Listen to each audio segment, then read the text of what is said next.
Good afternoon and welcome to the National Capital Planning Commission's July 9th, 2026 open session. First, Madam Secretary, can you please take the roll call? Yes, Commissioner Cozart, Here. Commissioner Brooke, Here. Commissioner Bowron, here, Commissioner Argo, Here. Vice Chairman Levenbach, Here. Chairman Scharf, Here. Commissioner Blair, Here. Commissioner Ingracia, Here. Commissioner Dixon, Commissioner Cash, Present. Commissioner Henderson, Present. Commissioner Falcone. Here. Marcella Costa, Executive Director, and Diane Sullivan, current Planning Division Director, are also in the meeting. And with those present, Mr. Chairman, we have a quorum to proceed. Thank you, Madam Secretary. Noting the presence of a quorum, I'd like to call this meeting to order. Today's meeting is live streamed and will be available in a few days on video on the NCPC's website, as is our customary practice. If there's no objection to the agenda as posted is adopted as the order of business. And if you would all please stand for the Pledge of Allegiance. I pledge allegiance to the flag of the United States of America and to the republic for which it stands, one nation, under God, indivisible, with liberty and justice for all. Agenda item 2 is the report of the chairman. First, I hope everybody had the opportunity to enjoy July 4th, the semisesquicentennial celebrations of our great republic. One thing that I would just note is that as I move through the various celebrations that have been kind of ever present in the district over the last month, whether it was the events on the mall or the fireworks show, I was really struck by the number of people who had come to DC from all over our country and all over the world to take in this momentous occasion here in our nation's capital. As I've said consistently at meetings in the past, DC and the capital region is truly how America holds itself out to the world. And it certainly means a lot to Americans of all stripes from all over our country. And I think preserving the beauty of our capital, making sure that this incredible city remains as unique and remarkable as it has always been over its long and storied history. It's obviously something that's crucial to the mission of this commission. It's a job that I hope we all take very seriously. And I know that the work that we've done and others have done to beautify the Capitol in the lead up to these celebrations certainly was remarked upon, certainly was appreciated.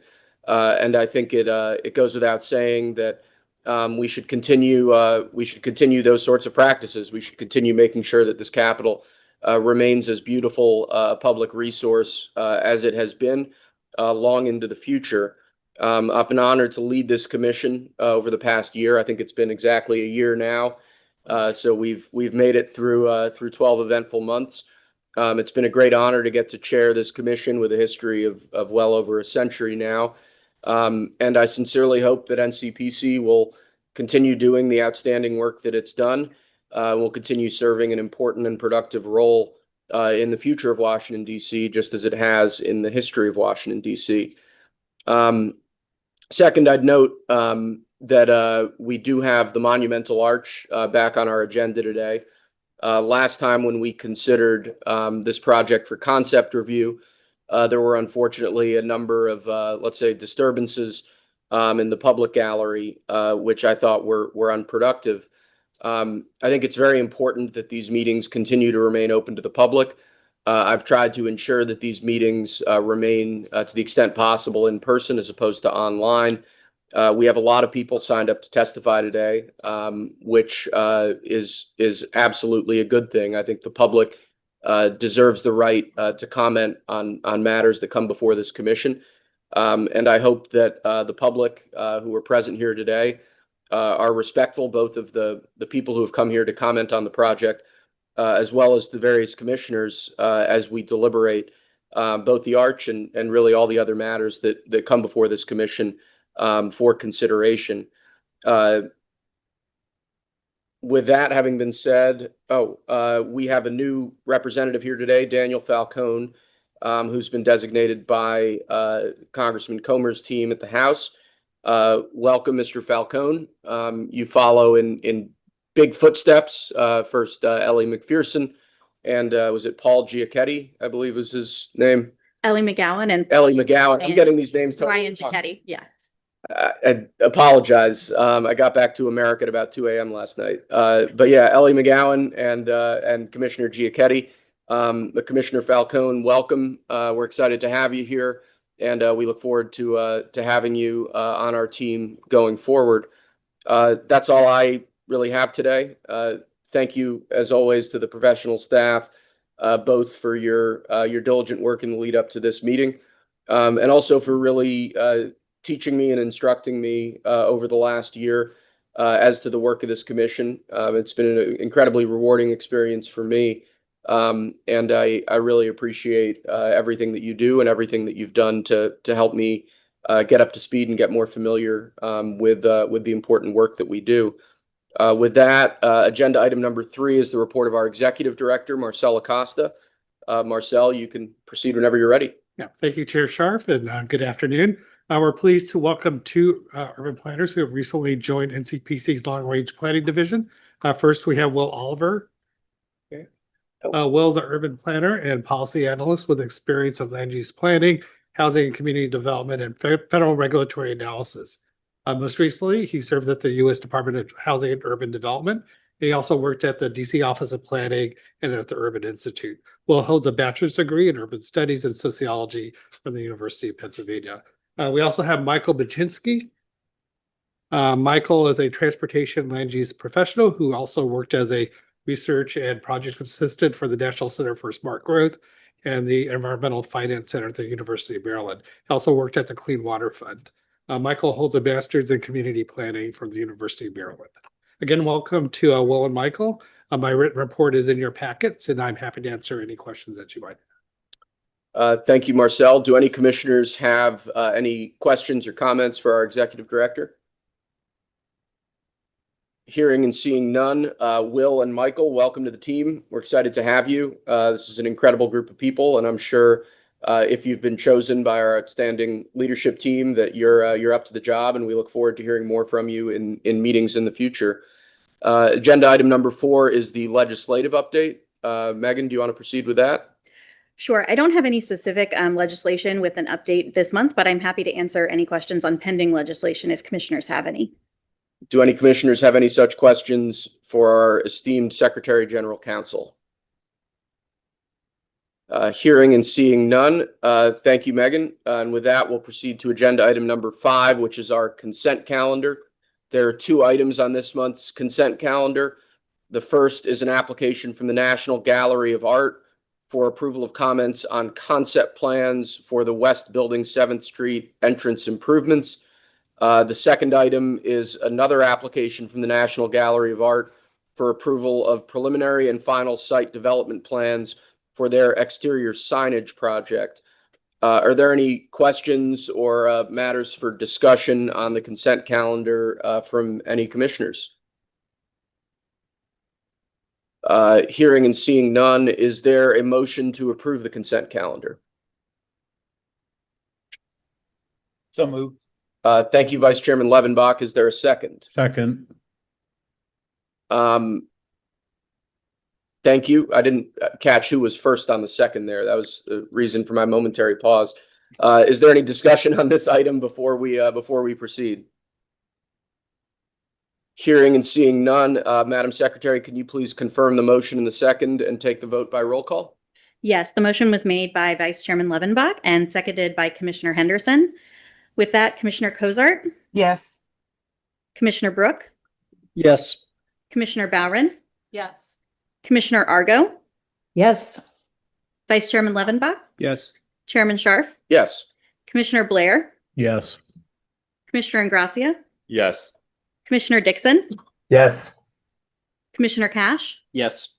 Commissioner Henderson, Yes. Commissioner Falcone. Yes. Motion carries unanimously. Thank you, Madam Secretary. With that motion having passed, we have two items on our open session agenda for today. The first is agenda item 6A, which is a request to approve preliminary site and building plans for the new Monumental Arch. And from our team, we have Jamie Herr presenting. Jamie, you can proceed whenever you're ready.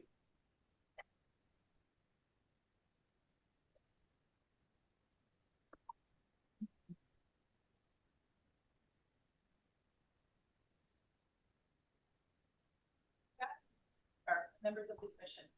The U.S. Department of the Interior has submitted preliminary site and building plans for a new monumental arch in Memorial Circle in Washington, D.C. for Commission approval. At the preliminary stage, the Commission is focused on whether the applicant addressed the comments made during the concept review, general consistency with the comprehensive plan, and a range of building and site design topics, including view sheds, building massing, landscape, and circulation. The project is proposed from Memorial Circle, an existing traffic circle on Columbia Island in Washington, D.C. The project site, circled in green, connects the Arlington Memorial Bridge to Memorial Avenue and the George Washington Memorial Parkway. The site on Columbia Island is in between the boundary channel.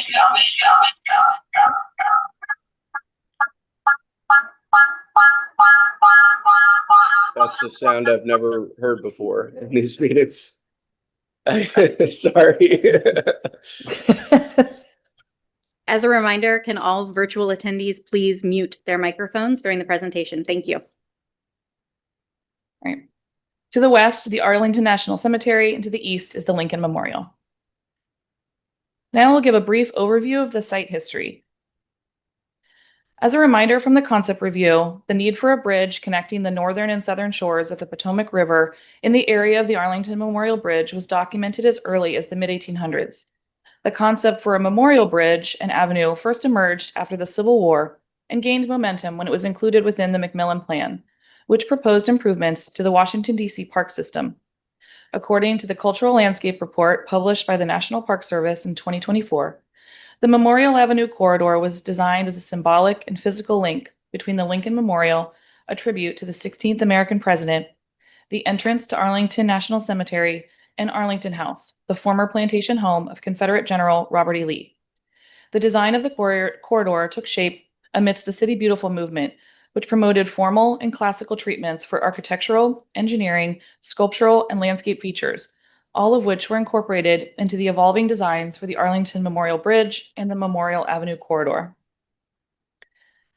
The corridor was built in phases. Arlington Memorial Bridge was constructed between 1926 and 1932. The Boundary Channel Bridge was built between 1929 and 1930. Memorial Avenue was built beginning in 1930. And finally, Memorial Circle was constructed on Columbia Island beginning in 1940. Memorial Circle was designed as part of the western terminus of Arlington Memorial Bridge as a means to connect the George Washington Memorial Parkway, Arlington Boulevard, and Memorial Avenue. Now I will review the existing site conditions. The area has changed significantly since the original design to the current conditions today, with several connecting roads, highways, parkways, merge lanes, off-ramps, and trails, both at grade and below. The most recent design changes to the circle from 2020 were intended to improve transportation safety at and near Memorial Circle while maintaining the memorial character of the area. The goals were to reduce risks at key locations within the corridor and to reduce conflicts between trail, walkway, and roadway users. These changes included splitting the eastern traffic island to create continuous vehicular movement, as shown here. These changes also restricted pedestrian access around the circle, and currently there is no pedestrian access across Memorial Avenue on the east side of the circle or to the center of the circle itself. The existing site sits in the center of an important view corridor along Memorial Avenue between the Lincoln Memorial and Arlington House. Now, with that as background, I will review the proposed preliminary design. I will give an initial overview of the updated project and the review elements in more detail in the order of the Executive Director's report. The applicant is proposing a 250-foot tall arch as shown here in this rendering. According to the applicant, the purpose of the arch is to celebrate 250 years of American independence by honoring America's founding principles through installation of a structure at the intersection of Arlington Memorial Bridge and Memorial Avenue within the George Washington Memorial Parkway in a manner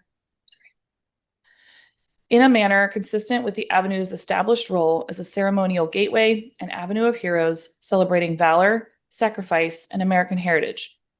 Staff supports the celebration of the 250th anniversary of the nation's independence and recommends the Commission support the purpose of the project to celebrate America's semi-quincentennial.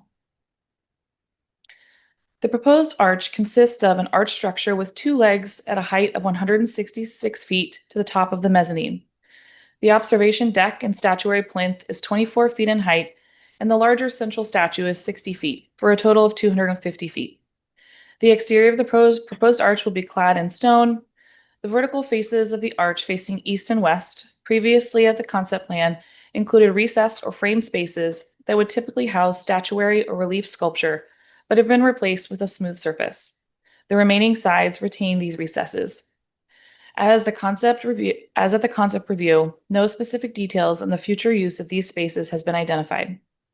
The remaining details are consistent with the concept design, including the top area of the arch gold lettering quoting the American Pledge of Allegiance on both east and west facing sides. Above the primary arch structure and mezzanine is a recessed area housing the observation deck, interior space, and above that, the proposed statuary. The proposed design still includes a central gold statue flanked by smaller gold eagles on each side. All the statuary is facing east toward the Lincoln Memorial. There are also additional gold decorative elements on the underneath side of the arch and on each vertical face.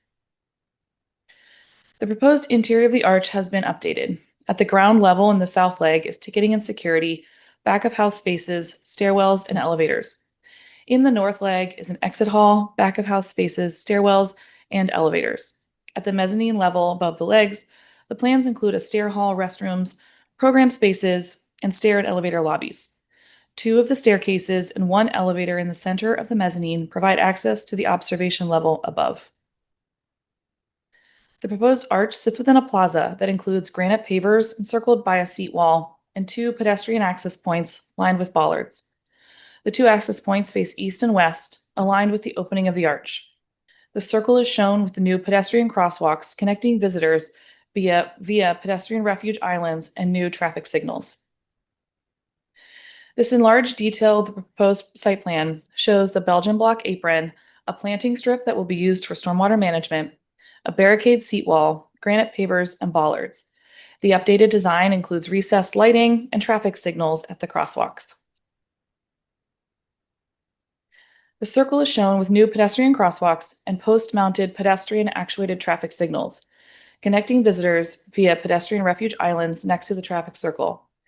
Pictured here on the east side, there are 2 new crosswalks that will start at the landing of the Memorial Bridge, crossing the traffic onto an island before crossing the circle drive lane into the arch plaza itself. The applicant has updated the plans with 4 traffic signals at each pedestrian crosswalk, and actuated signal posts will be used to control vehicular traffic and allow pedestrians to use the various crosswalks. Now I will review the Height of Buildings Act and recommendations for the project. NCPC's role as the central planning agency for the federal government in the nation's capital has included application of the Height of Buildings Act to preserve the horizontal skyline of the district. NCPC has historically held that the Height of Buildings Act is binding on federal projects, and NCPC has consistently applied that position in project reviews since being tasked with that authority in 1938. As such, staff recommends the Commission finds that the Height of Buildings Act applies to the project and, consistent with NCPC's role to apply the Act through its review of projects, the project as designed is inconsistent with the Act. Therefore, staff suggests the Commission request the applicant revise the project design to comply with the Height of Buildings Act and return to NCPC for final review. As noted in the Executive Director's report, application of the Height of Buildings Act would not prevent the stated goal of 250 feet, as the Act differentiates between habitable building space and architectural embellishments like statuary. While the habitable building space would be limited under the Heights of Building Act to 130 feet plus a 20-foot penthouse, NCPC could approve statuary above that height. Here, the applicant would need to redistribute 40 feet from the arch structure to the statuary to achieve the intended 250-foot height. I will now review the updated pedestrian accessibility plans and recommendations.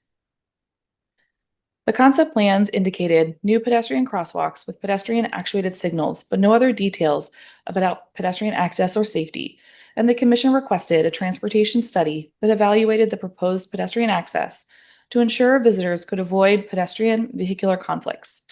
The applicant has updated the plans and included a preliminary traffic study showing the same traffic island configuration with the addition of 4 full signals at each of the 8 pedestrian crosswalks to stop traffic for pedestrians. This plan detail shows the 3 crosswalks and the traffic island on the east side of the circle with the new crosswalk from the Mount Vernon Trail at the south. In addition to the proposed traffic signals, the plans reconfigure the circle and connecting roadways to eliminate vehicular merge movements through the circle, including the northbound and westbound traffic through movements around the circle from northbound Washington Boulevard. The preliminary traffic study states this is to improve pedestrian safety and driver expectations.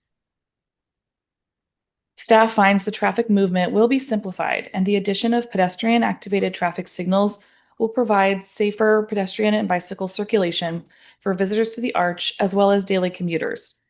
Staff also finds that while the proposed traffic signals will improve pedestrian safety, the inclusion of 32 individual traffic signal poles around the circle could also create visual clutter in the viewshed, and recommends the Commission encourage the applicant to consider fewer individual traffic signal poles should additional analysis warrant a reduction without compromising safety.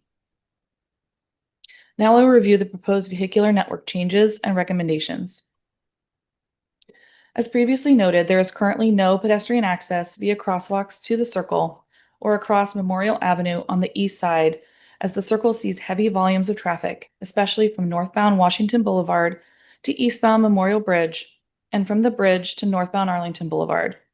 Both of these movements have continuous lanes around the circle currently.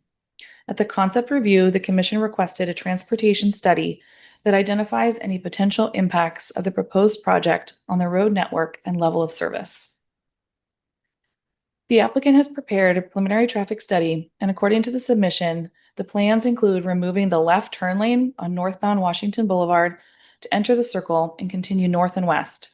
The plans also include moving the trail crossings closer to the circle from the existing location and adding the 4 full traffic signals at each crosswalk.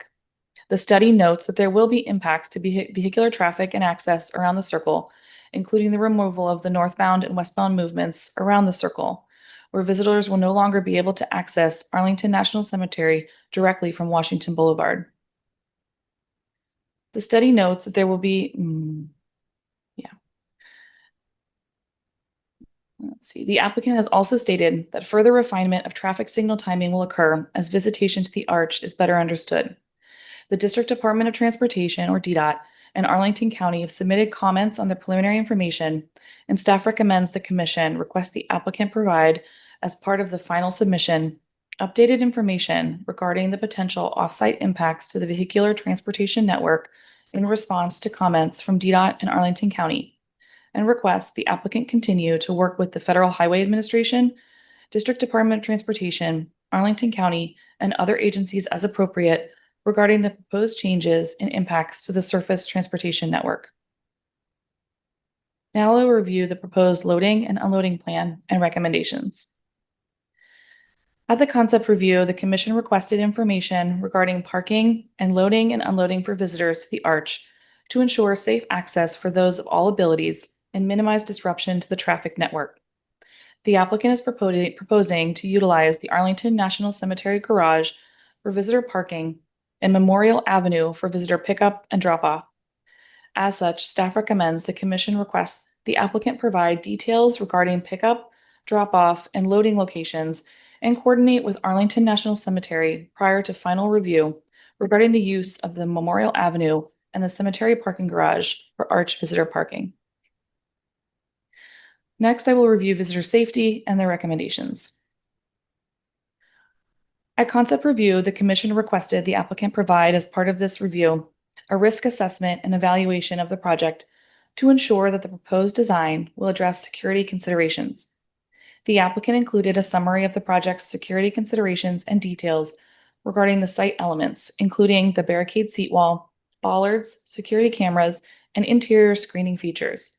As such, staff recommends the Commission support integration of site security features, including the seat wall, to help protect the visitor experience while not detracting from the project design. Next, I will review aviation safety and the recommendations. The Commission previously recommended during the concept review, the applicant continue consultation with the Federal Aviation Administration, or FAA, to evaluate potential impacts of the proposed project on air navigation and provide an update to the Commission as part of this review.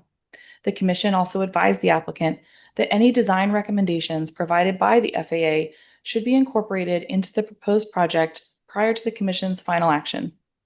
According to the submission, the FAA conducted a limited aeronautical review concerning the feasibility of the arch and found the structure would have no significant adverse effect on airspace and visual instrument procedures at Ronald Reagan Washington National Airport, subject to the inclusion of red obstruction lights. The FAA still requires a full aeronautical study for the final design of the arch prior to its construction, and therefore staff recommends the Commission requests the final plans include any navigational or safety lighting as required by the Federal Aviation Administration, and advises the applicant that if, subject to the full Federal Aviation Administration study, any component of the project design that must be altered, the updated design must be submitted to the Commission for review. This section will cover view sheds and their related recommendations. At concept review, the Commission requested updated photo visualizations of existing and proposed pedestrian level views from, number 1, the north steps of the Jefferson Memorial looking toward the Lincoln Memorial, and from the George Washington Memorial Parkway, number 2, looking south toward the circle from a point immediately south of I-66, and number 3, looking north toward the circle from a point near the Lyndon B. Johnson Memorial Grove. The applicant has included updated renderings from some of these vantage points, which demonstrate the visual impact of the arch, which I will review now. This is a new rendered view from the Jefferson Memorial looking toward the arch with before on the left and after on the right. This is a new rendered view from the George Washington Memorial Parkway looking south, before on the left and after on the right. Based on the new submitted renderings of distant views, the visual impacts will be evident but less visible than the direct views from the Memorial Avenue Arlington Bridge axis. At the concept review, the Commission also requested to see the design options that were explored to avoid or minimize impacts on the visual connection between Arlington House and the Lincoln Memorial. This is the before and after view from the Arlington House to the Lincoln Memorial, which is one of the obstructed views. According to the applicant, during and prior to the design process, various smaller arch heights were evaluated. The smaller arches were ultimately dismissed because the applicant believes they would have had greater impact on the cultural landscapes, specifically the views between the Lincoln Memorial and Arlington National Cemetery. The smaller designs fully obstructed this view and did not create any new viewing opportunities. By contrast, the proposed arch would allow a less obstructed view through its central opening. In addition, it states that because the arch is intended to celebrate 250 years of American independence, the smaller heights were not considered representative of this milestone. Based on the submission, staff recommends the Commission find the scale of the arch and its openings have a relational impact on direct and panoramic views from different elevations, resulting in trade-offs, which should be considered in balance with the project's overall purpose and need. In its current form, the proposed arch will allow for framed views of the Lincoln Memorial and Arlington House from the lower elevations of Memorial Bridge and Memorial Avenue. It will fully obstruct reciprocal views of the Lincoln Memorial and Arlington from the higher elevations of Arlington House and the Lincoln Memorial Terrace. And it will introduce a new panoramic view of the Monumental Core from the observation deck. As such, staff recommends the Commission request the applicant continue to consult as necessary with the federal agencies and the Section 106 consulting parties to continue to explore ways to minimize impacts to historic resources and to determine appropriate mitigations to resolve adverse effects to be included in a programmatic agreement. The next session for review and recommendations is project design and materials.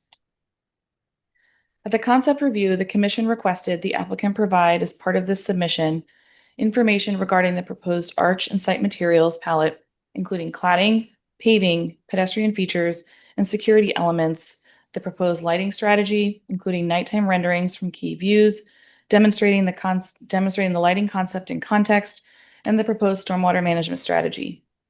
The applicant has submitted the proposed materials, including 3 potential granite cladding options for the exterior of the arch shown on the left, with the paving materials and other materials as shown.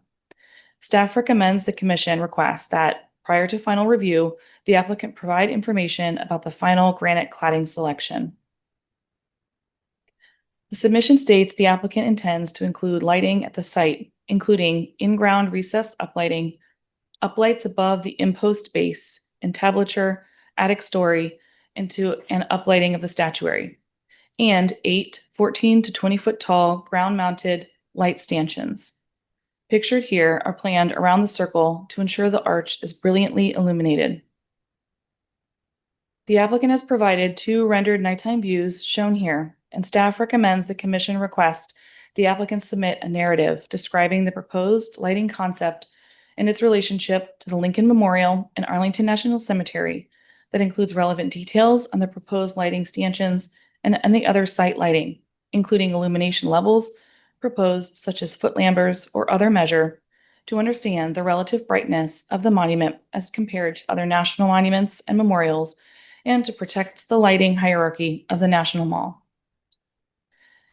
The applicant has included stormwater management details in the submission and indicated that they will utilize bioretention with native grasses and shrubs around the perimeter of the circle to accommodate runoff.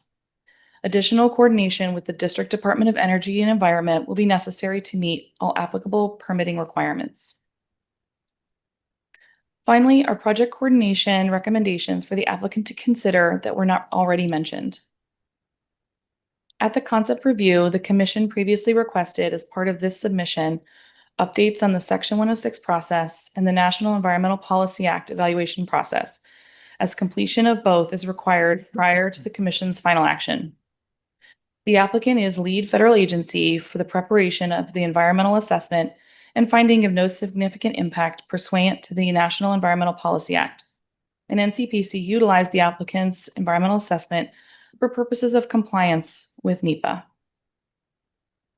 The National Park Service initiated the Section 106 process of the National Historic Preservation Act on June 6, 2026, and prepared a draft assessment of effects and programmatic agreement and held a consulting parties meeting on June 15, 2026. NCPC designated the National Park Service as lead federal agency for the purpose of compliance with the Section 106 process of the National Historic Preservation Act. Completion of this process will be necessary prior to final review. As a reminder for the next stage, at final review, the Commission will focus on topics such as if the comments provided during this review were adequately addressed, architecture and lighting details, and ensuring confidence that the plans will not substantially change. This concludes my presentation. As noted previously, at this preliminary review stage, the Commission is currently focused on topics such as the project's consistency with the federal elements of the comprehensive plan, the architectural and landscape strategy, the appropriateness of the site for the given context, and how the project will affect views, view sheds, and circulation. I have incorporated those recommendations into the presentation, so I will not read them again. They are included here for your reference.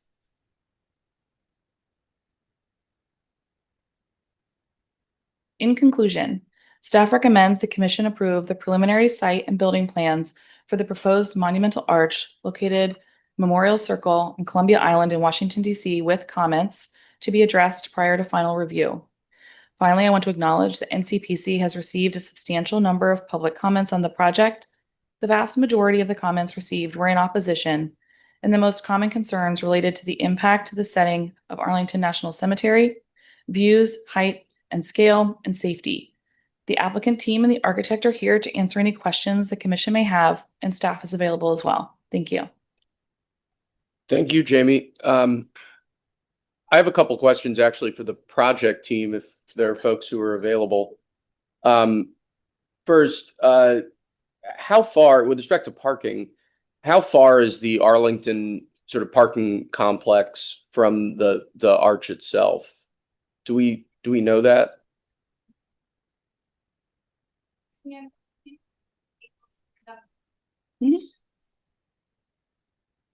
And while she does that, if you could introduce yourself for the record. that would be Yeah, great. sure. Hi, everyone. Good afternoon. My name is Julie Fetzer. I'm currently acting as the Transportation Program Manager for the National Capital Region of the National Park Service.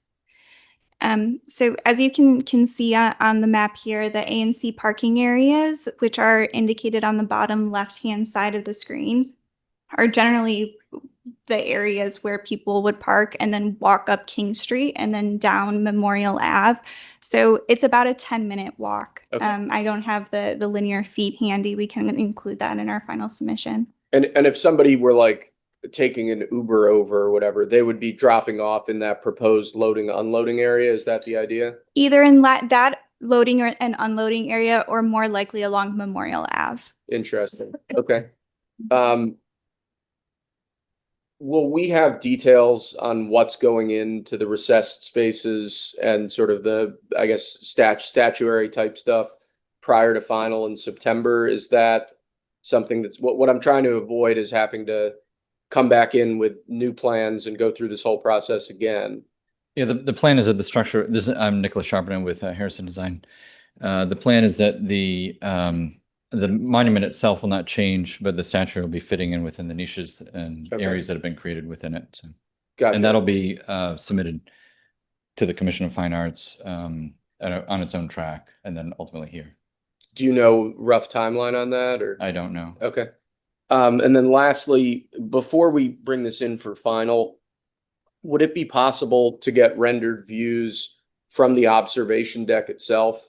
What it would look like looking out from the observation deck of the proposed arch over both DC and in the direction of DC and then over Arlington? Is that something that's feasible? Yes, we can produce that. Okay. Yes, certainly.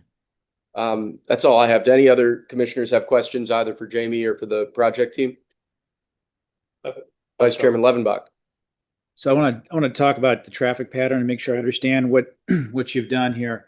So did you look at the option of just accessing Memorial Circle from Memorial Avenue and not having the access coming from Memorial Bridge? Yes, we did. We looked at a range of different alternatives, which varied from a tunnel underneath the circle all the way to what we would call having the lightest touch on the landscape, which would be limiting access to the western side of the circle where traffic volumes are relatively low. As we evaluated those alternatives, one of the things that we found is that concern for safety by limiting access to just one side of the circle.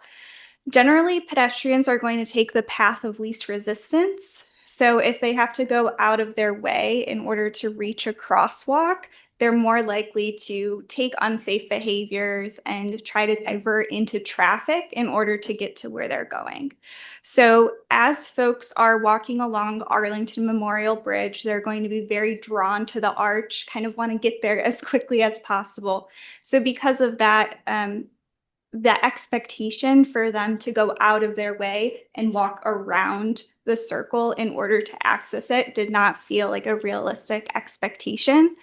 In order to provide that safe crossing opportunity and encourage people to use the crosswalk, having access on both sides of the circle was generally preferred as the safest option. Okay.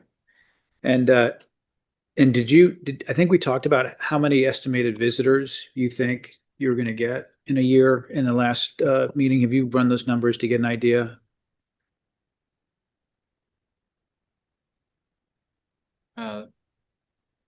I don't have the total numbers, but the Park Service, the security will be the bottleneck, really. And so they said that they can process roughly about 80 visitors an hour. And I think open roughly the hours of Arlington National Cemetery. It was 9 to 5 o'clock. You said 80 an hour. Okay. And if you think about visitation to the cemetery as a benchmark, what do you think demand versus supply is going to be? I don't have those numbers, but I can produce them for you.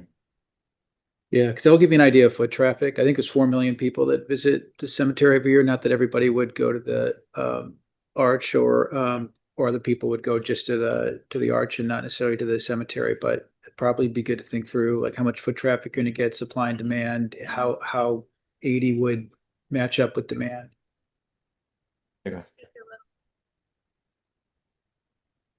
We did evaluate a higher number of pedestrians visiting. The number that Nick gave was generally folks who will be able to have a ticket to visit the inside of the arch in a given hour.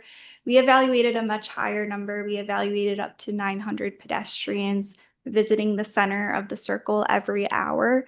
What we found was that can generally be accommodated without major impacts to traffic by strategies like creating very wide crosswalks, balancing the amount of green time for those pedestrians versus vehicles, doing things like adaptive signal timing to make sure that pedestrians have enough time to cross with that demand.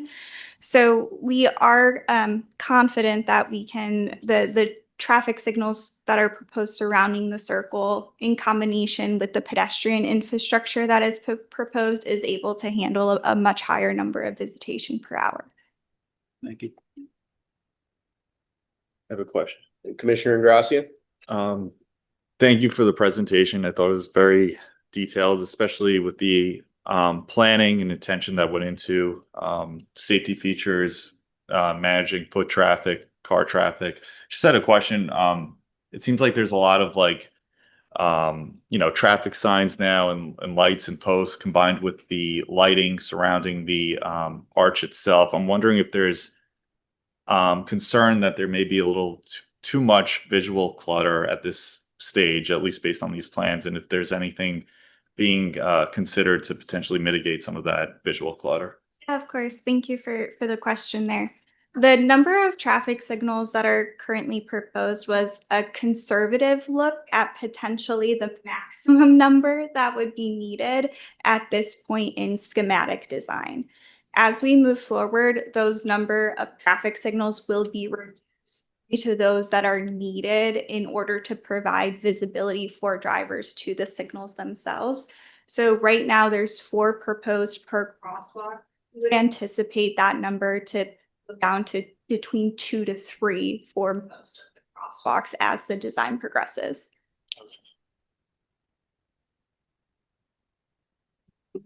Any other questions before we proceed to public testimony? Yeah. Back on transportation related question. I gotta stop sitting down. So the estimates that I saw that were submitted of traffic impacts after the arch is completed. Is that correct that these are for after completion as opposed to construction? Yes. Okay. Mhm. Are there estimates for the impact during construction? We do have those and we can provide them in the final submission.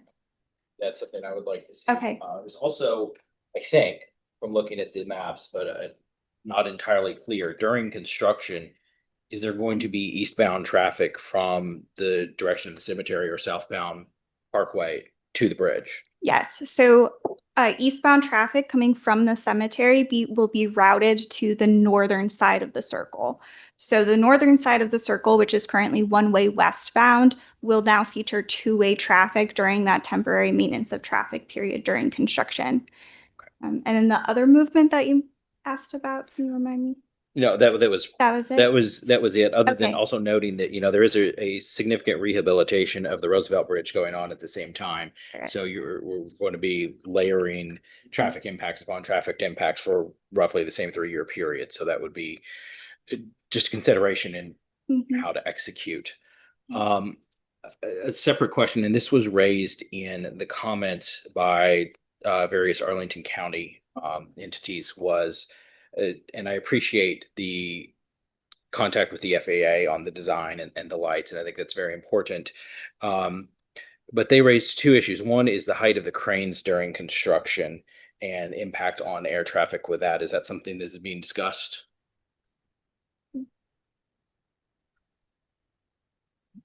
Yes, it is. And that's currently being evaluated. So we'll have something to submit by final Okay. final submission. And the same thing with their, the concern that they raised about the airline's plans for if an engine goes out on a plane, the path, because their comment, at least, and I don't know if it's true, is that that is where the plane would go to turn around. Yeah, we're still in communication with the FAA and evaluating all the scenarios that could potentially happen. Will that be done in time for the final submission? Yes. And when we see the final lighting plan, I'm assuming that'll include at nighttime the sort of FAA mandated red lights. Is that correct? Yes. Okay. Yeah. Any other questions? Hearing and seeing none. Thank you, Jamie, and thank you, Nicholas, and I'm sorry I missed your name. Julie, thank you for your insightful testimony. We'll now turn to public testimony. We have about 40 people signed up to testify today, some in person and some online. As we usually do, we're going to hear from witnesses in groups of 5 and hold on commission questions until after we move through 5 witnesses. Our first group of witnesses are Cynthia Morrison, Susan Douglas, Jimmy Shaughnessy, Priya Jain, and Shady Magali.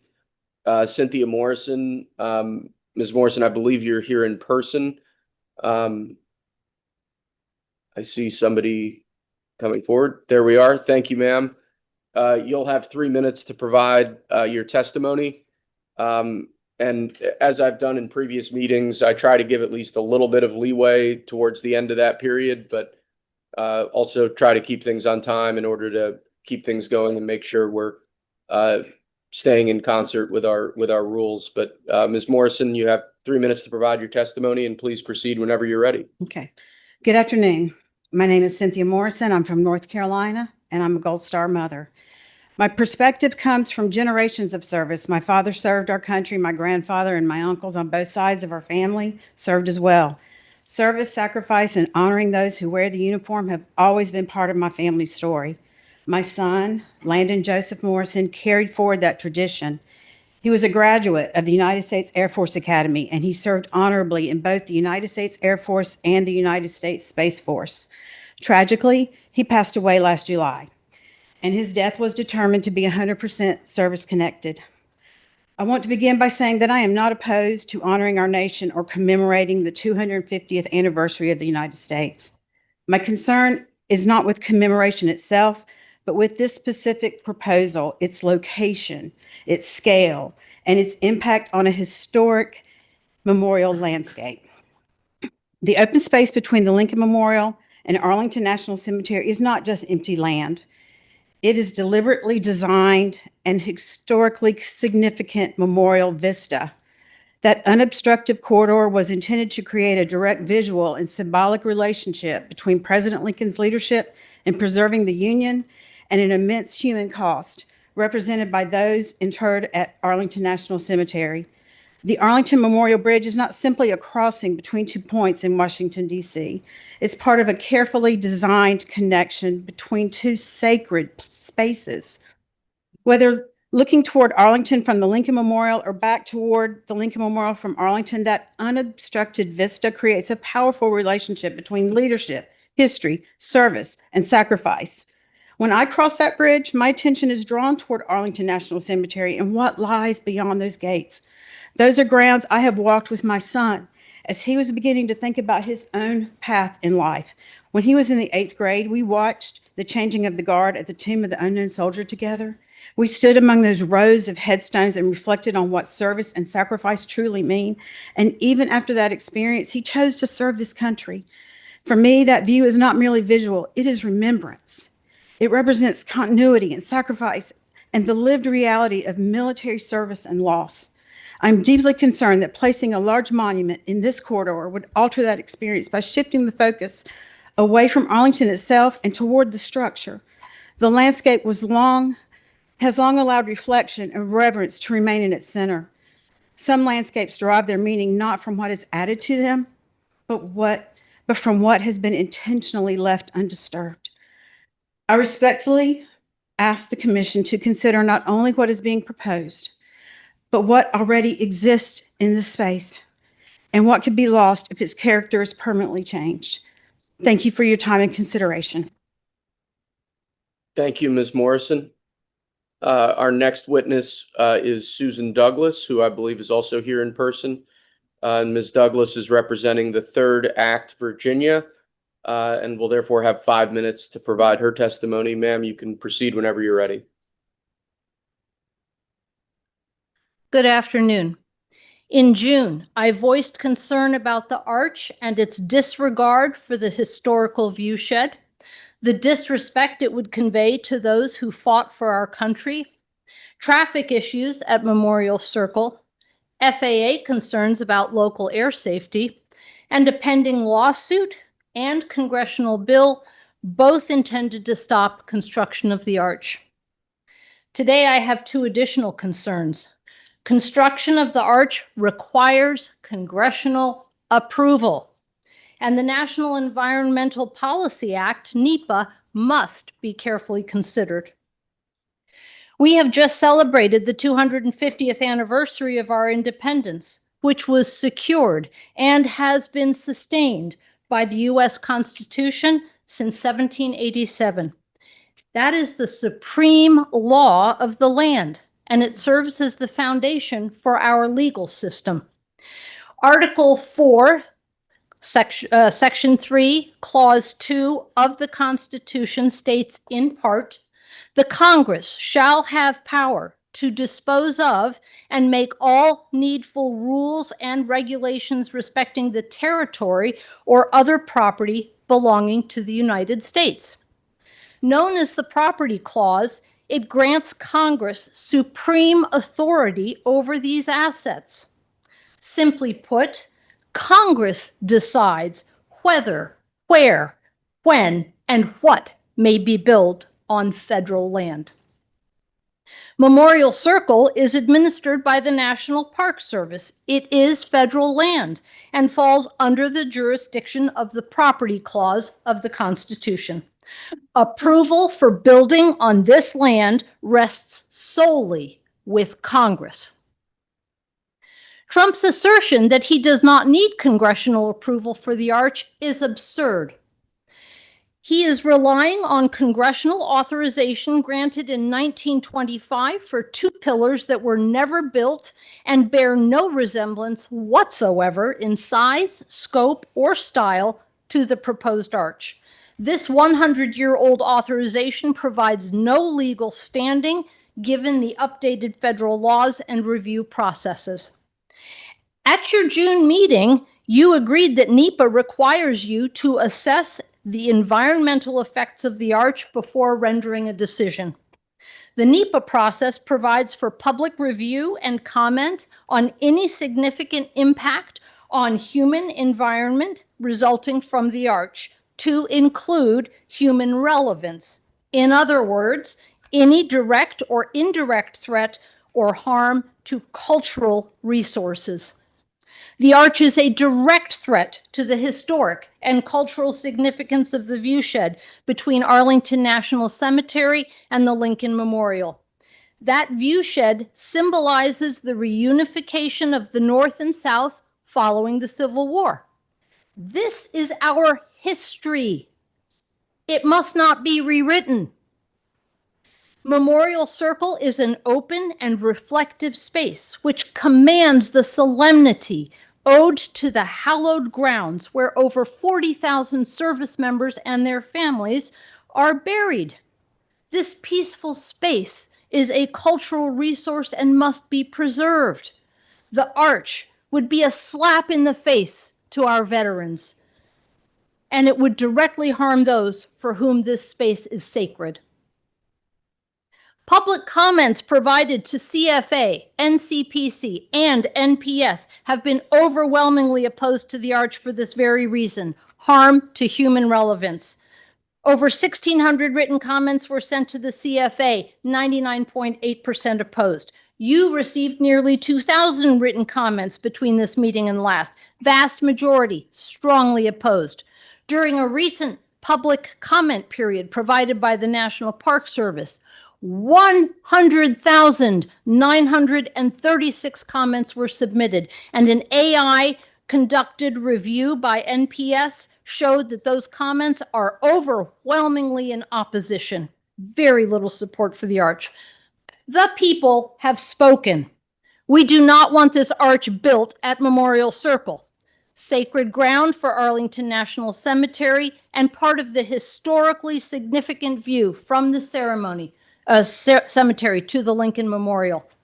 The preamble to the Constitution begins with 3 iconic words, "We the people." Those all-important words symbolize the foundation of American democracy and the power of its citizens to self-govern.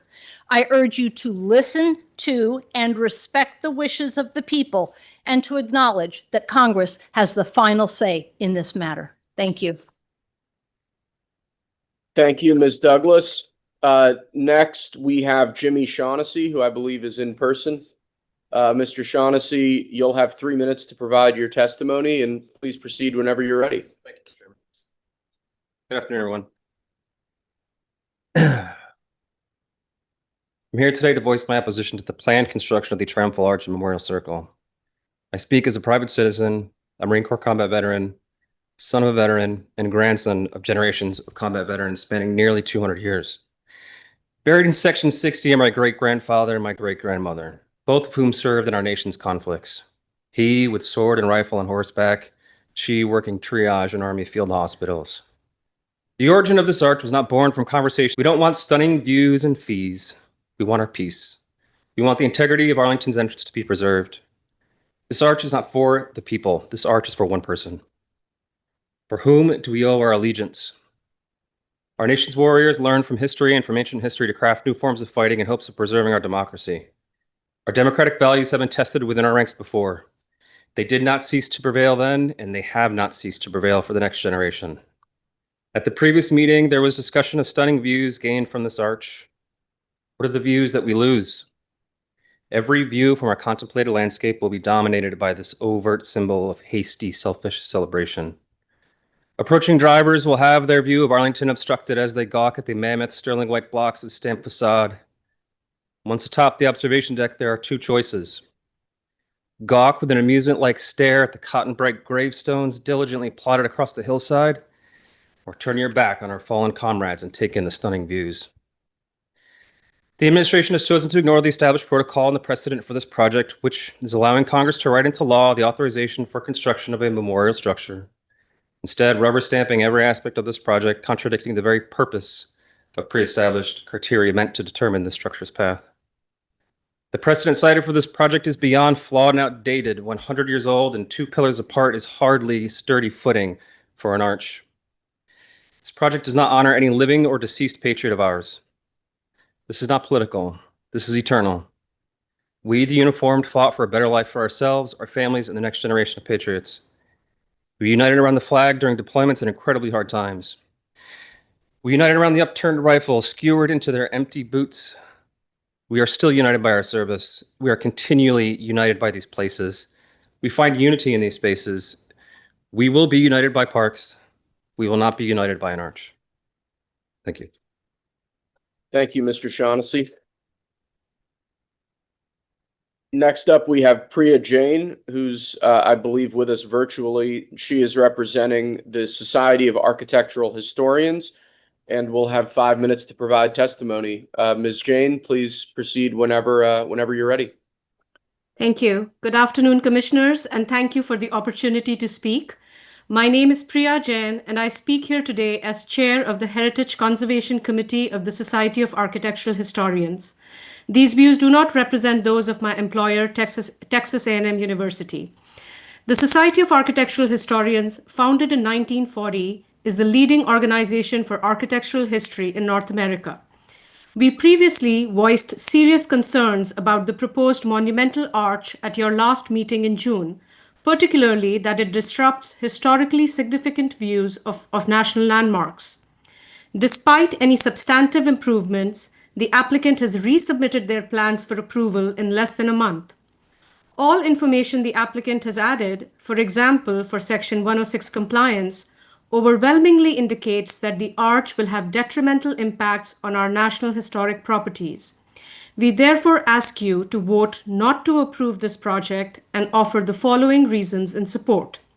First, the assessment of effects report submitted by the applicant determines a finding of adverse effects to a very large number of cultural resources, such that their integrity will be irreparably harmed. This should trigger a serious reconsideration of this entire project. Moreover, as pointed out by Section 106 stakeholders, the applicant has missed many affected cultural resources, which means that their submission is woefully incomplete and harmful impacts of the project are even more substantial than currently known. Second, this project does not stem from any critical public needs, but simply from an executive order to broadly promote beautification in the nation's capital. This beautification should not come at the cost of causing grave harm to our existing historic properties. The executive order also calls for preservation of our history and heritage, which this project runs counter to. Third, the applicant is required to develop and present alternatives that will mitigate the project's adverse effects. We believe this effort has been seriously lacking. The applicant briefly states looking at one option of smaller arch heights. Where is the assessment of other sites and locations or non-arch designs for the monument? Fourth, the applicant has submitted a draft programmatic agreement to resolve adverse impacts. However, we contend that this agreement is ill-suited, premature, and ineffective. The applicant should execute a memorandum of agreement instead, with specific pre-established mitigation measures after and not before consulting parties and public comments have been received, reviewed, and meaningfully considered. Fifth, the required Section 106 NEPA and other processes have been rushed and perfunctory. Consulting parties and the public were given on a nationally significant project with such substantial adverse effects. Many relevant cultural organizations were not even allowed to be part of the consultations. Sixth, the project is still missing important reviews and clearances, for example, under Section 4F of the U.S. Department of Transportation Act. Environmental reviews must be efficient, effective, and inclusive of all federal requirements at the outset to have various unresolved functional issues related to traffic, pedestrian safety, stormwater management, lighting, aviation compliance, etc., that should be addressed before pushing this design to approval. In closing, we want to reiterate that the United States has a long and fine tradition of public debate over the meaning and form of monuments in Washington, D.C. From the rejection of an 1841 sculpture depicting George Washington as a Roman emperor, to the long deliberative process that led to the 2004 World War II memorial, Americans have fostered a culture of debate and open-ended public participation. While these long timelines do provoke frustration, they also ensure results of which we can be proud. We do not rush decisions about our memorial landscape and welcome broad public input. We change ideas when they are bad and reject memorials that are unsuitable. We urge you to do the same. Reject this hasty and inappropriate proposal, respect public opinion, and engage in a deliberative design process to ensure that we end up with a fitting memorial for America's 250th anniversary. Thank you. Thank you, Ms. Jane, or Professor Jane, I should say. Next on the list, we have Shady Magali, who I believe is also attending virtually.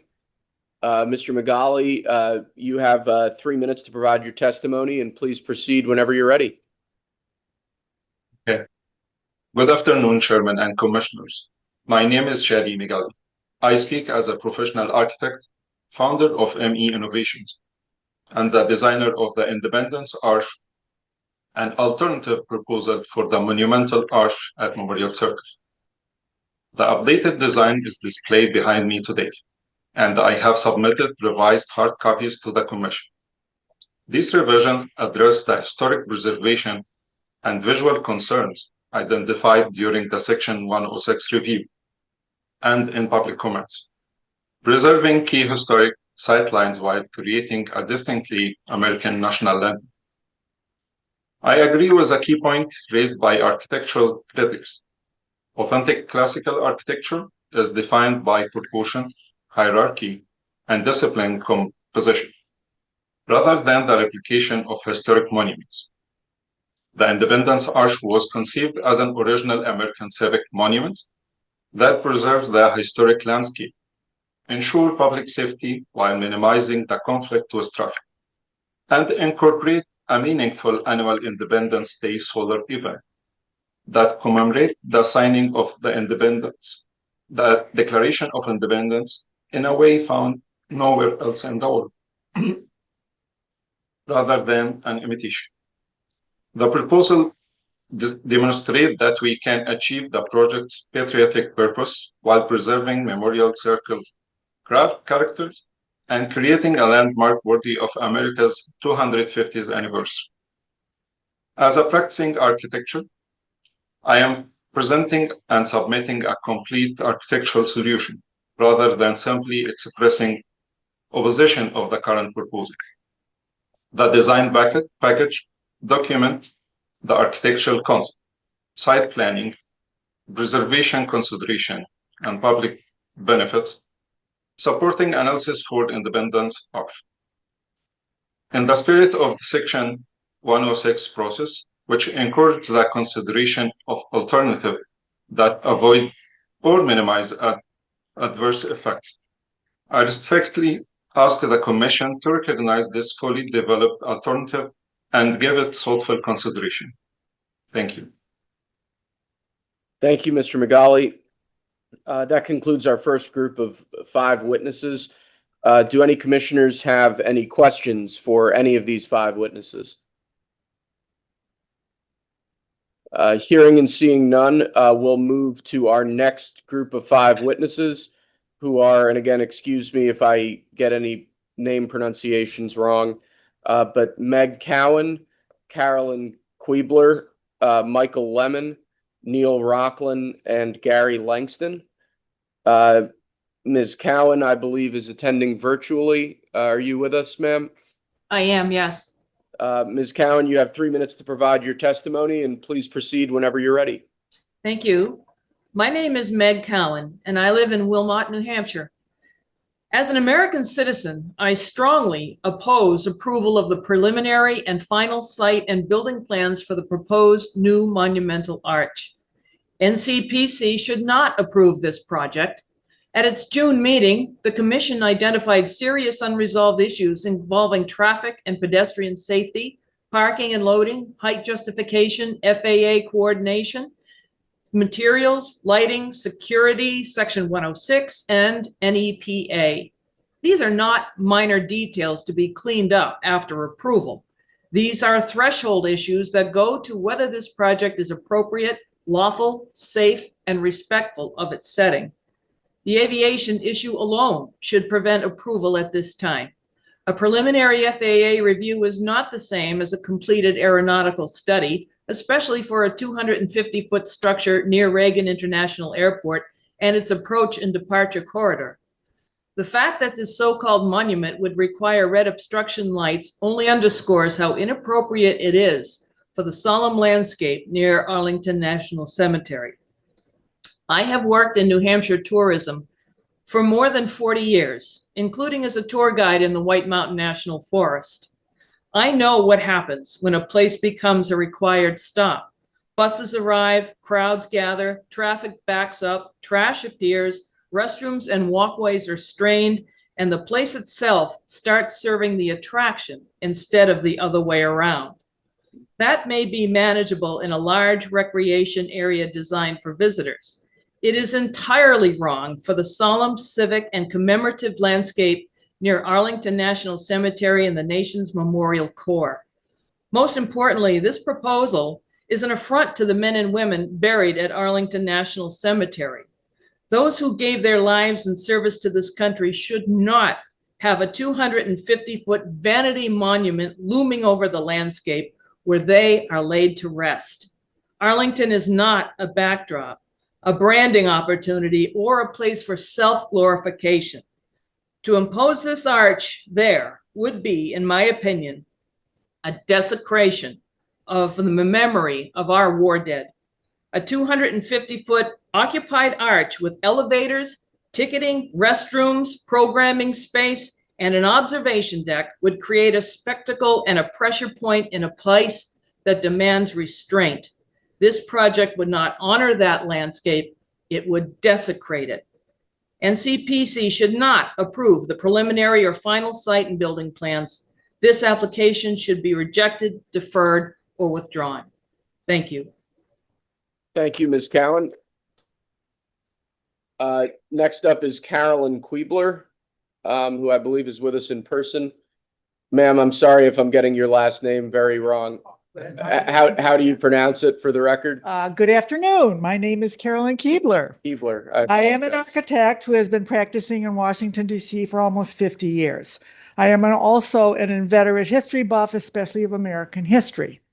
As both, I appreciate the profound significance that DC's iconic buildings have on the symbolic expression of that history. The very fabric of the federal city is itself a monument to the founding of this country, a constitutional republic based on the radical idea that the people can govern themselves. Now, on the 250th anniversary year of that idea, I fear that NCPC, in conjunction with NPS, is about to approve and embark on a project that will destroy one of the most symbolic aspects of that physical monument. That project is the Triumphal Arch at Memorial Circle. NCPC and NPS have already received thousands of comments, most of which are adamantly opposed to the construction of this arch. We've heard some of them already.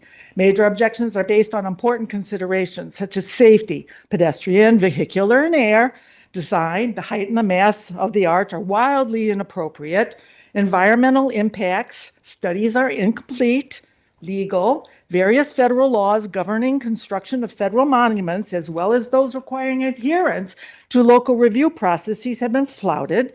Funding, Congress must appropriate this, and to date has not. Structural, can the island on which Memorial Circle sits support the arch's massive stone and concrete piers? And constructability, the logistics of shutting down the GW Parkway for construction of this arch are alone mind-boggling. But the most important one, the one that threatens the monumental expression of the federal city as a symbol of American democracy, is the destruction of the iconic axis between the Lincoln Memorial and Arlington House. Described on the National Park Service's own website as the Memorial Avenue Corridor, this axis was conceived as a grand entryway to Arlington Cemetery and a symbolic link between the Lincoln Memorial and Arlington House. The sightline established between the DC and Virginia anchors was intentional and meant to symbolize the call for national reconciliation that occurred after the Civil War. And this it has, profoundly, majestically, meaningfully. But over the years, the Memorial Avenue corridor has become so much more, not only as an integral part of the nation's architecture of remembrance, but also as a profound memorial for veterans, for families of the fallen buried at ANC, for all Americans who honor and cherish the service rendered by our troops. The monstrously inappropriate size of this triumphal arch will block this sightline, destroying the visual connection and its symbolic memorial to sacrifice, honor, and valor. NCPC must stop this obscene proposal before it is ever built and before it can further desecrate the brave men and women who are buried at Arlington National Cemetery. Thank you, Ms. Kuebler. Next up, we have Michael Lemon, who I believe is attending virtually. Mr. Lemon, are you with us? Well, sir, you have 3 minutes to provide your testimony, and please proceed whenever you're ready. Thank you. I'm having a little technical problems on this end, but I will do my best. First of all, I would note that I'm most concerned with process. I should also note that I'm one of the plaintiffs in the lawsuit opposing the arch. Such an important, enduring, monumental undertakings should undergo a careful review by concerned stakeholders, to include veterans and their families, local residents and the general public, historians, architects, and our local and congressional representatives, and all Section 106 stakeholders. In particular, congressional consideration and approval of such monuments is essential to the Capitol's national character and broad public support and legitimacy. Integrity matters. Failure to proceed in keeping with the integrity of the statutory and congressional process will profoundly undermine the integrity of the result and its durability. I read the 185-page report. Very impressive, but I note there are significant issues outstanding that need to be addressed before proceeding further. As a proud Vietnam vet, I recall the early intense controversy surrounding the design and construction of the Vietnam Veterans Memorial. An often painful process of discussion and debate, nonetheless produced an outcome with broad public acceptance and veteran support, making it one of the most revered and visited sites in Washington, D.C. Such a deliberative, consultative process about this planned arch could lead to a more lasting and positive result than a rushed, top-down imposed outcome that is broadly and intensely opposed, as illustrated by public comments to date.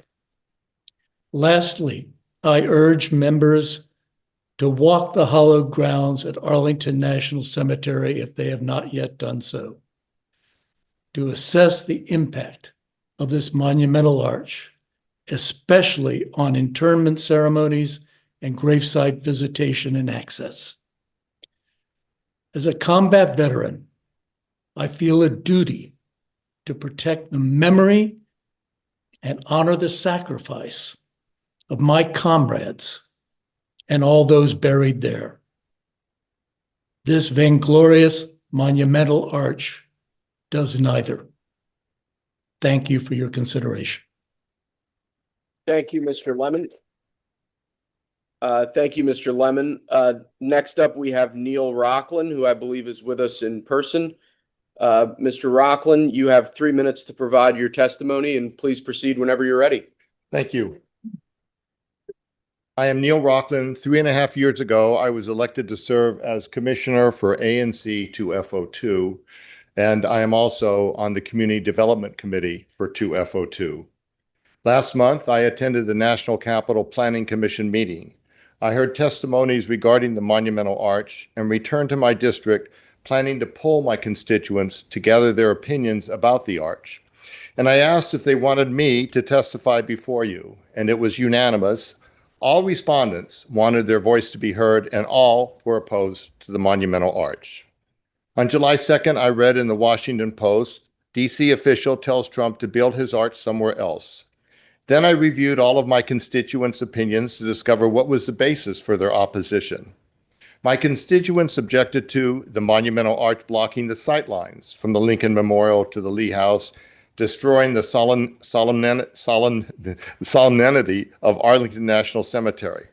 The scale of the arch exceeded the height restriction, dwarfing the Lincoln Memorial, and the unclear intent and meaning of the arch. These objections would be mitigated by placing the arch in an alternate location, quote, specifically at the newly created oval marking the arrival of South Capitol Street and the Anacostia River. It would create an energizing focal point for a still emerging neighborhood suitable for a celebratory crowd, as shared by the District of Columbia State Historical Preservation Officer David Maloney in his June 26 letter to the National Park Service.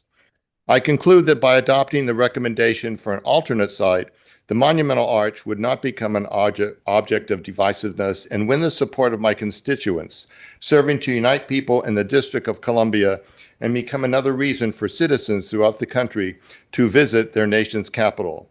I understand when I came in today that I am listed as a consulting party, and I would welcome the commission reaching out to me. Thank you for your time. Thank you, Mr. Rockland. Next up, we have Gary Langston, who I believe is with us in person as well. Mr. Langston, you have 3 minutes to provide your testimony, and please proceed whenever you're ready. Thank you. My comments today focus on the Section 106 review results and the Executive Director's recommendation. They're informed by recent conversations with multiple members of Congress as well as Gold Star family members. I've been encouraged to speak out by all of them to inform more of the American people about how the arch would harm these hallowed grounds. Even former Washington Post publisher Don Graham weighed in on this in a Facebook post, encouraging residents and visitors to Washington to view the eternal flame at night from the Potomac waterfront before the arch or its lighting blocks that uniquely Washington experience, this viewshed. I'm a retired officer and a Washingtonian. My parents are interred at Arlington. My wife's a Persian Gulf War vet. I would happily, to pick up on what Mr. Lemon said, I visit the cemetery often. I would happily walk the grounds and host anyone involved in this project to accompany me to understand the perspective from a funeral, the perspective from inside the grounds of the cemetery. That said, I have 4 very specific comments. The direct effects boundary that's in the assessment report is misleading because it does not include cemetery grounds themselves in the direct effects boundary. So it overlooks specific sections of the cemetery that will be in view of the arch. I'll name the sections 55, 56, 57, 60, 66, 73, 74, 75, and 76. Those are what I would recommend is simulated views from inside the cemetery from those affected sections so that you can see better for yourselves what the impact would be. Secondly, the simulations we've seen so far are summertime leaves on simulations. Someone else in the comments had made a suggestion that simulations include not just night, but also leaf off simulations. The cemetery takes on a very different viewshed in the winter when the leaves are off. Third, just as important as the tone and solemnity of the formal entrance is, so too is the solemn environment of the actual gravesite locations. That gets back to walking the ground. Go to these affected sections and think about how the arch changes the tone not only at the entrance but also within certain sections of the cemetery. Lastly, I read, surprisingly, that the NCPC's own Memorials and Museums Master Plan explicitly states that the existing circle at the west end of Memorial Bridge is not viewed as an appropriate location for a future memorial. Instead, there's a prime site located nearby, near the Spanish-American War Memorial, the smaller piece of ground, obviously, for something on that scale, not like this. Time. Sir, I'm going to have to cut you off there, but thank you very much for your insightful comments, for your testimony. Do any commissioners have any questions for these 5 witnesses? Hearing none, we'll proceed to the next group of 5. Next up, we have those are Brian Green, Lindsay Burnett, Edward Steerley, Peggy Bartlett, and Amy Ballard. Mr. Green, you're with us virtually. I can see you. You have 3 minutes to provide your testimony, and please proceed whenever you're ready. Thank you very much, Mr. Chair. My name is Brian Green. I'm an architectural historian in Richmond, Virginia. I would like to spend my 3 minutes on a question this commission has not yet been asked to consider: whether a monumental arch is the right structure for this site, apart from its height, its cost, or the sequence of approvals behind it. I believe it is not, and the reason lies in the arch as a form, as well as in the form of this particular arch. A triumphal arch is a powerful architectural form. Its meaning and use have remained clear and consistent for centuries. History supplies the examples. The Arch of Titus in Rome displays in relief the spoils carried home from the sack of Jerusalem. The Arc de Triomphe in Paris is inscribed with the names of Napoleon's victories and the generals who won them. The Soldiers and Sailors Memorial Arch in Brooklyn commemorates the Union Civil War victory, not the war's brutal human cost. Each of these commemorates a victory, the vanquishing of an opponent, a triumph brought home and paraded about. That's what the forum says, whatever the inscription carved upon it says. But this is not the language this corridor has ever spoken. Arlington National Cemetery holds the nation's dead not because they won, but because they served, in war and peace, across the full span of the nation's history. The Lincoln Memorial, at the eastern end of this axis, speaks in the register of the post-Civil War binding up of the nation's wounds, not celebrating the victory of one section over another. The bridge that carries the axis across the Potomac, designed by McKibben and White, was built between 1926 and 1932 as a memorial bridge, not a triumphal one. The hemicycle for the Women in Military Service for America Memorial that later occupied it in 1997 extended that through a quiet on-grade amphitheater rather than through any vertical gesture of conquest. Every element the Macmillan Commission and its successors placed along this axis for more than a century spoke the language of memory and service.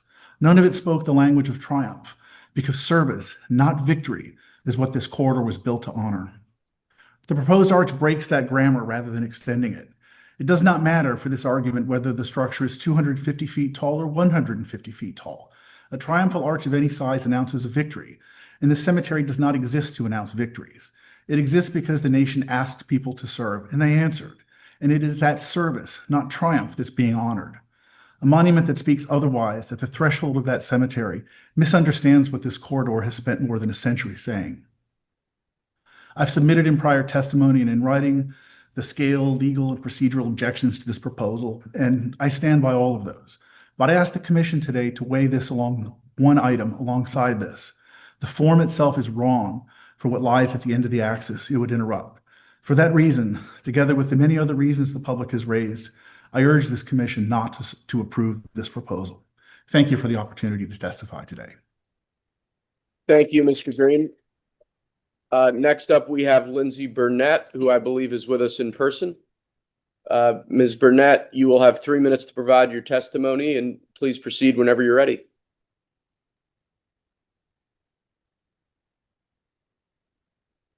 Thank you. My name is Lindsay Rousseau Burnett. I was a combat photographer and public affairs sergeant with the 1st Brigade Combat Team 101st Airborne Division, deployed to Iraq in 2004. One day, I may be laid to rest in Arlington, across the river from where you propose to build. I'm also the daughter of 2 retired National Park Rangers who spent their careers protecting places like this one across our country. And I come to you as the person this arch claims to honor and the person raised to protect what it would destroy. It betrays both. The Park Service's own report says this can be built 20 hours a day, year-round, for up to 3 years. Under cranes taller than the arch itself, Arlington buries its dead close to 30 times a day. Under this plan, families would lower their loved ones into the ground to the sound of pile drivers, taps against concrete pumps. We ask our dead for everything. The least we owe them is silence. And for 3 years, we would deny them even that. You may look at Memorial Circle and see an empty lawn, but it is not empty. It was left open on purpose. 90 years ago, 2 columns were approved for that spot, but they were never built. 14 feet across, set hundreds of feet apart, they would not have touched the view. The open ground is the design. It lets the line between the Lincoln Memorial and Arlington hold its meaning. A country made whole after the Civil War. And the excuse for skipping Congress is that same permission. For columns we were wise enough to never raise. Free nations build arches to the dead. In Belgium, the Menine Gate is a triumphal arch carved with 54,000 names of the missing, and every night a town stops its traffic to the sound of the last post beneath it. America's own law carries the same instinct. The Commemorative Works Act forbids a memorial to any person under 25 years after their death, so that history, not vanity, decides. America does not build monuments to its living rulers. Dictators do. Kim Il-sung built one in Pyongyang for his birthday, and Saddam built one in Baghdad, cast from molds of his own arms. Asked by CBS's Ed O'Keefe who this arch was built for, President Trump said, "Me." America does not gild the living. On June 4th, this commission refused to approve the arch. You demanded answers from the Interior Department on the height under the Height of Buildings Act, on the danger to air traffic, on pedestrian safety. And from what we've heard today, those answers and those problems have not been cured, and the deepest ones cannot be. Congress has never authorized it. The design was sole sourced through an unrelated contract to avoid open bidding. And Interior now swears it is not a memorial, even as the president calls it his. So it can slip past the Commemorative Works Act entirely. This is National Park Service land, the ground my parents gave their careers to keep. In the words of the Park Service's own founding law, quote, unimpaired for those who come after us. Your commission has its own charge to protect the design of the city. Reject this arch. Thank you. Thank you, ma'am. Next up, we have Edward Steyerly, and again, forgive me if that pronunciation is a bit off. Sir, you're here with us in person, and you'll have, you're representing the National Parks Conservation Association, and as a result, you'll have 5 minutes to provide your testimony. Please proceed whenever you're ready. Thank you. Good afternoon. Thanks for the opportunity to speak today. I'm Ed Sterling. I'm with the National Parks Conservation Association. We're a nonpartisan nonprofit organization, has about 1.9 million members around the country, and we've advocated for national parks in this region for decades. So let me just say at the outset, NPCA, we're very supportive of commemorating the 250th anniversary of the United States. And we've supported many of the investments we've seen leading up to July 4th and honoring American history and strengthening our parks. But that's unfortunately not what's before you all today.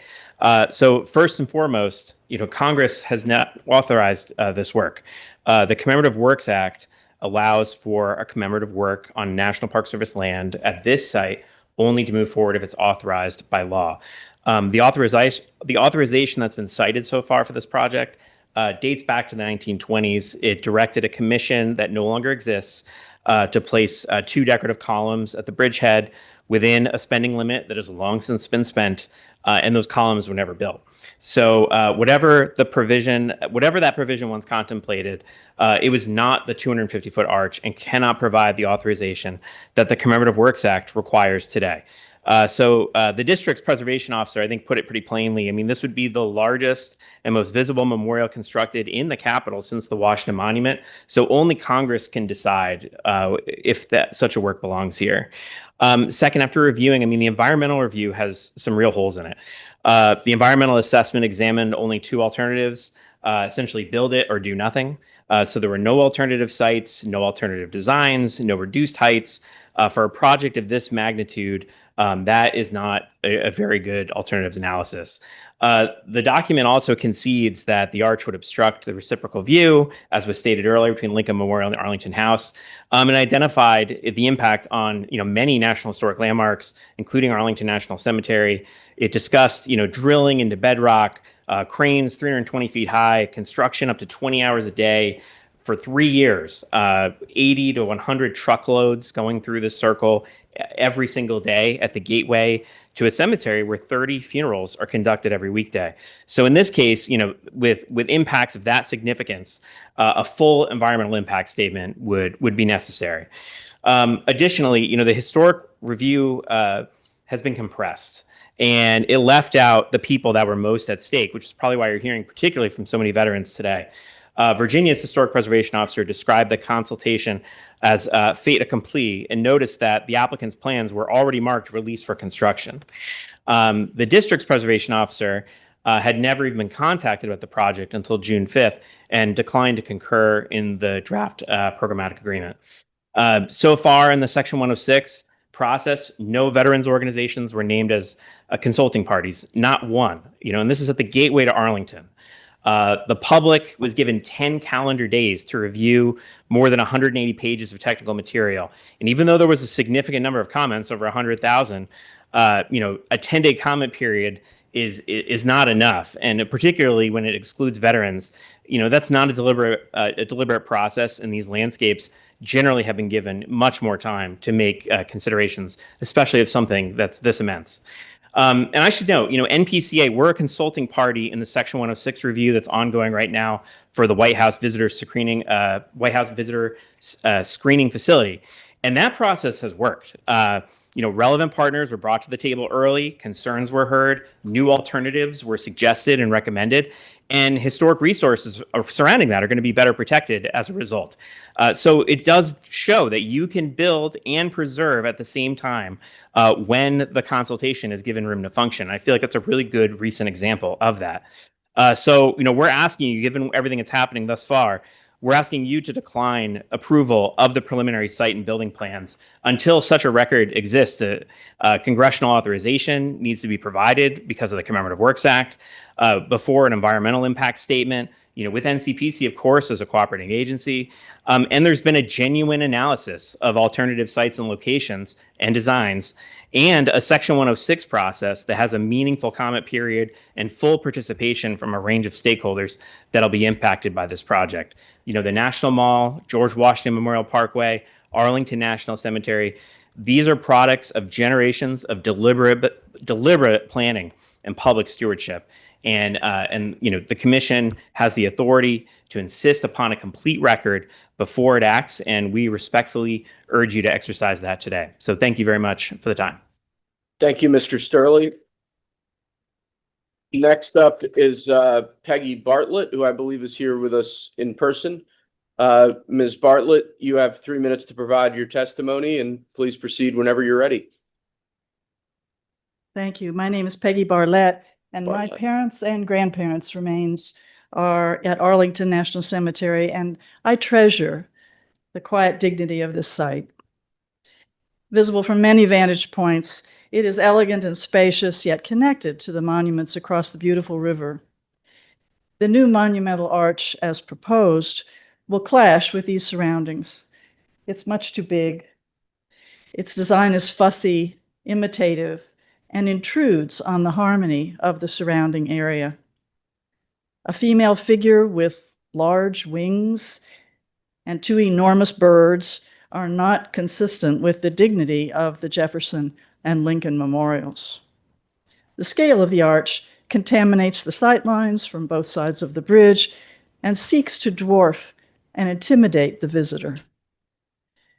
I share concerns about lighting such a tall and intrusive structure, requiring perhaps 8 20-foot tall light stanchions, and the pinnacle light, red blinking light required by the FAA. I share the concern that the project as conceived may violate the lighting hierarchy of the National Mall.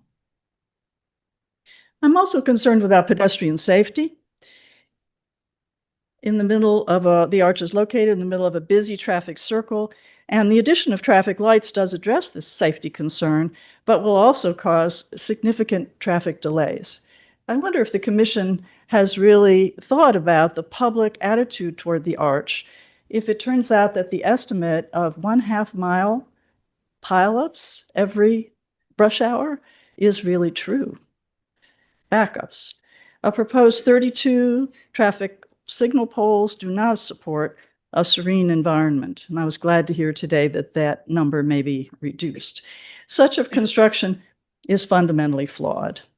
It is egotistical in size and ambition, and is jarring to the aesthetics of the mall. I urge you to reject this proposed design as not in keeping with Arlington's solemn memorial to service and sacrifice. Thank you, Ms. Bartlett. Next up is Amy Ballard, who is with us here in person, I believe. Ms. Ballard, you have 3 minutes to provide your testimony, and please proceed whenever you're ready. Thank you. Good afternoon. My name is Amy Ballard, and I am speaking today as an individual citizen. My perspective is shaped by my career with the Smithsonian Institution, where I served as Senior Historic Preservation Specialist. Because I spent years navigating the regulations of the Section 106 National Historic Preservation Act process, I am deeply concerned by how this review is being conducted for the proposed monumental arch. A project of this scale demands transparent consultation, not an accelerated rubber stamp. Federal regulations explicitly dictate that Section 106 must be initiated very early in the project planning stage so that a broad range of alternatives can be genuinely considered. Instead, what we see here is the definition of putting the cart before the horse. The design and specifications are at an advanced phase before even engaging the Section 106 review.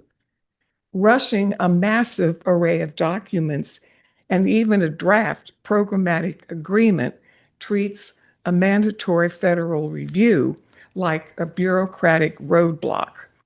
The expedited Section 106 process does not apply here. This is clearly explained in letters from the Virginia and District of Columbia State Historic Preservation Officers, the Advisory Council on Historic Preservation, and the National Historic Landmarks Commission. Because the proposed structure alters a premier National Historic Landmark viewshed, it triggers a heightened statutory duty under Section 110F to minimize harm to the maximum extent possible. I urge the National Park Service, the administration, and this commission to pause, reset, and champion a thorough review process. Let the 106 review run its proper course so we can find a path that truly respects our historic landscape and rule of law. General Norman Schwarzkopf once observed that, quote, "The truth of the matter is that you always know the right thing to do. The hard part is just doing it," end quote. Protecting the integrity of this process is the right thing to do, and I urge you to find the institutional courage to do it. Thank you. Thank you, Ms. Ballard. Do any commissioners have questions for any of these last 5 witnesses before we proceed? Hearing and seeing none, our next witnesses will be Christopher Reichert, Stephanie Fisher, Larry Madison, Sam Van Kopp, and Rob Niewig. Christopher Reichert, I believe you're here with us in person. Do we have Christopher with us? Are you Mr. Reichert? Yeah. Well, you've got 3 minutes to provide your testimony, and please proceed whenever you're ready, sir. Great, thank you. Thank you.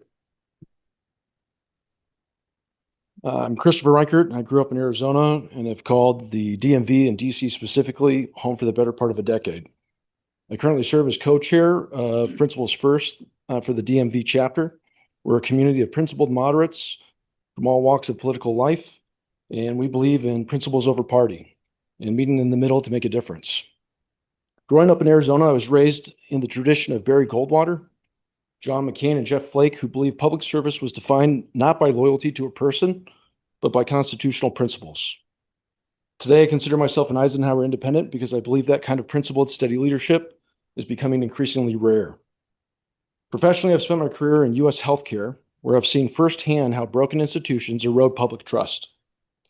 I'm here today to oppose the proposed Monumental Arch, not simply because of who occupies the White House, but because of what this proposal signals to every administration that follows. One enduring tradition of the American Republic has been restraint in elevating sitting presidents through permanent monuments and civic symbolism. Our greatest memorials emerged through time, public consensus, and history's judgment, not the preferences of those holding office.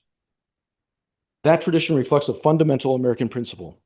Our institutions, our symbols, and our nation are larger than any one individual. History reminds us that the authoritarian governments often elevate living leaders through monuments, architecture, and civic symbolism. We saw it in Stalin's Soviet Union, Hitler's Germany, Mussolini's Italy, Mao's China, Saddam's Iraq, and countless other authoritarian regimes. America intentionally rejected this model. No kings, no personality cults. We built a republic where the Constitution, not any one individual, is meant to endure.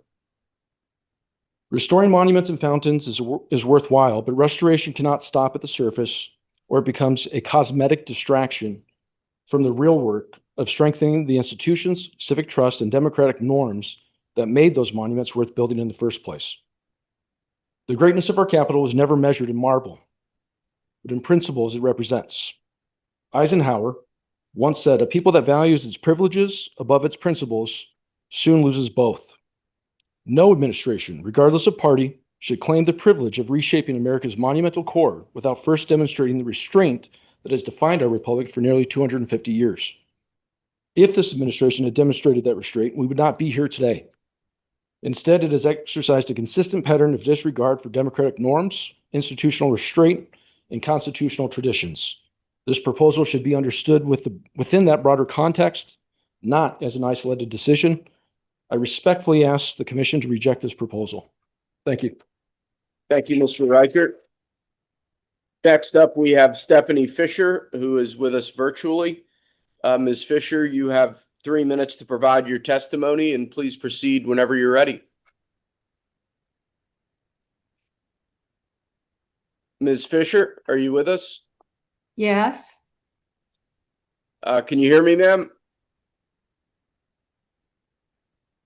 Yes. You have 3 minutes to provide your testimony, and please proceed whenever you're ready. There we go, the video. Good afternoon. Thank you for having me. My name is Stephanie Fisher, and I've been a Gold Star mother for over 14 years now. My son, Army Sergeant Thomas Fogarty, is buried in Section 60 of the cemetery. He died in a roadside bomb attack in Afghanistan while serving on his third tour, one that he asked to go to, and he previously served in Iraq for 2 tours. He was 30 years old, and he left behind 2 little boys for me to raise, 3 and 5 years old. I was their permanent legal guardian. Over the years, I've brought his boys to the cemetery multiple times to visit their father's grave, to explain where their father was, to tell their story, why he volunteered, why we lost him. And I wanted to console them by showing them that he was resting in a very beautiful, special spot reserved for the heroes in our country. I wanted them to know exactly where to find him in the years to come. And the choice to bury Tom so far from home, because we're on the West Coast, I needed to ensure that he would be where he wanted to be with his fellow soldiers on sacred ground that defines our country. Arlington epitomizes and honors the sacrifices made in human flesh by our nation. And so many have died defending this democracy and upholding the rule of law outlined by our founding fathers. When I visit the gravesite, I always gaze out at the vistas of the greater DC, focusing on the Capitol and the Lincoln Memorial. Seeing them clearly always gives me so much comfort, pride, and renews my strength. But most of all, I want everyone to know the solace that is provided there with the quiet and the honor and the dignity. I cannot describe to you what that solace does as a balm to my heart. The architects of Arlington were geniuses in their design, and anyone tampering with that demonstrates a complete lack of hubris. The audacity of putting any structure of that type in Memorial Circle shows a complete lack of respect for Arlington National Cemetery.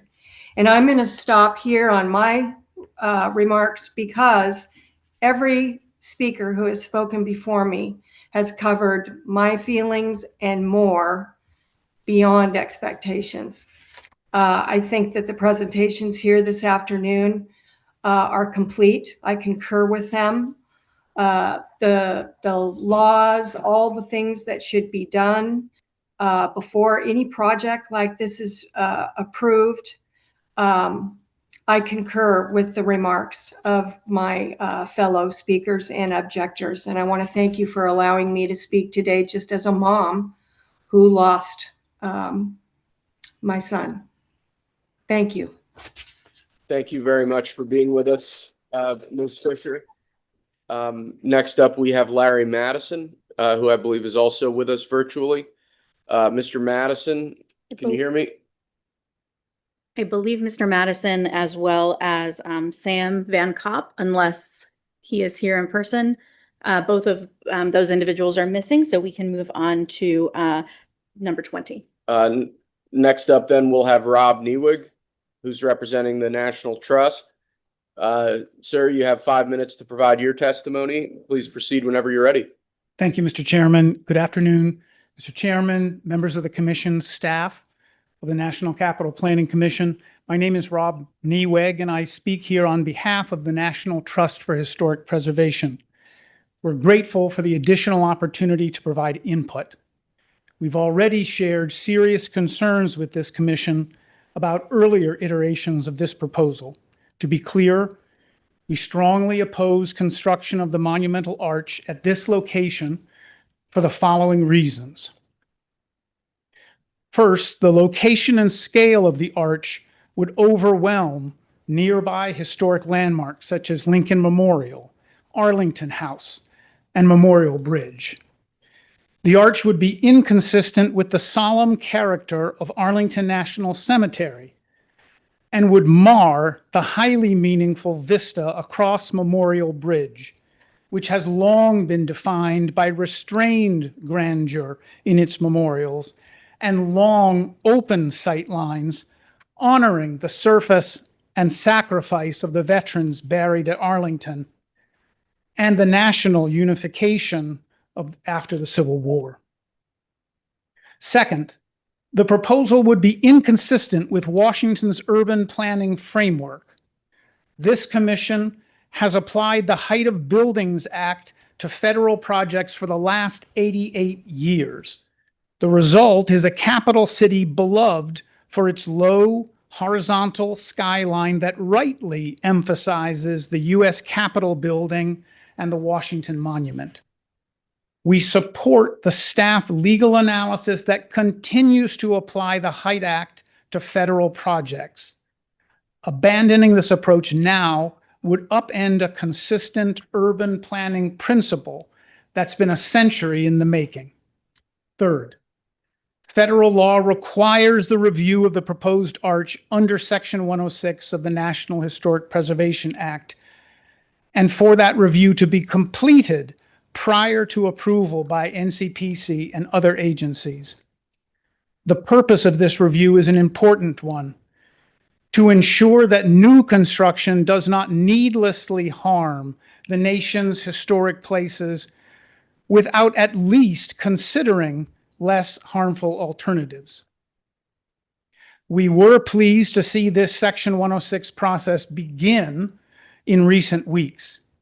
We are deeply concerned, however, about the limited nature of the consultation, the rushed timeline, the exclusion of many parties, including the exclusion of the National Trust, from the consultation process, and concerned about the failure to consider less harmful alternatives.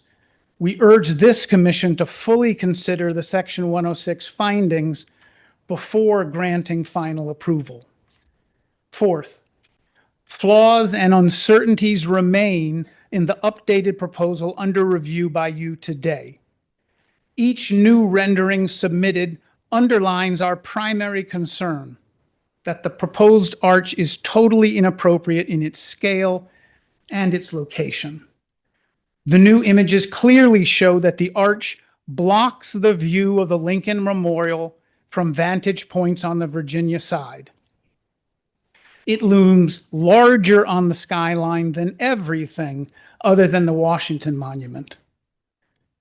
From the district side, placing the arch in the foreground completely overpowers the sacred rolling hills and rows of grave markers at Arlington National Cemetery. Fifth, we disagree with the argument that the proposed arch is not subject to the Commemorative Works Act. The arch requires the approval of Congress, which has not yet been obtained, and we urge the Commission to proceed with your review in accordance with the requirements of the Commemorative Works Act. We also support the suggestion of the DC State Historic Preservation Officer to consider alternative locations that would be more appropriate for this project. In a June 26 letter, the preservation officer proposed shifting the arch to the base of South Capitol Street at the Anacostia Riverfront. Moving the project to this location would avoid adverse effects on existing memorials.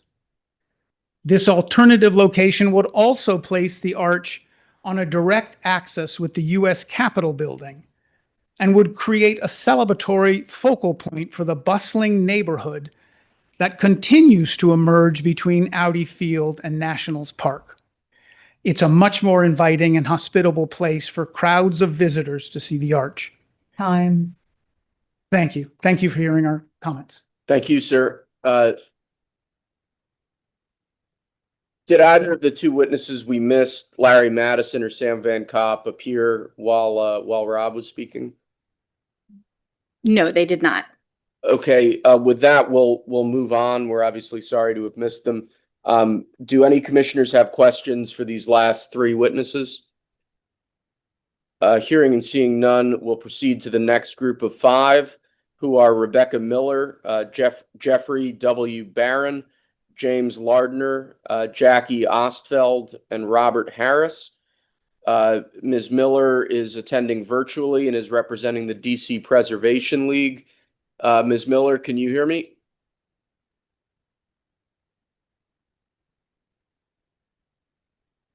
Ms. Miller?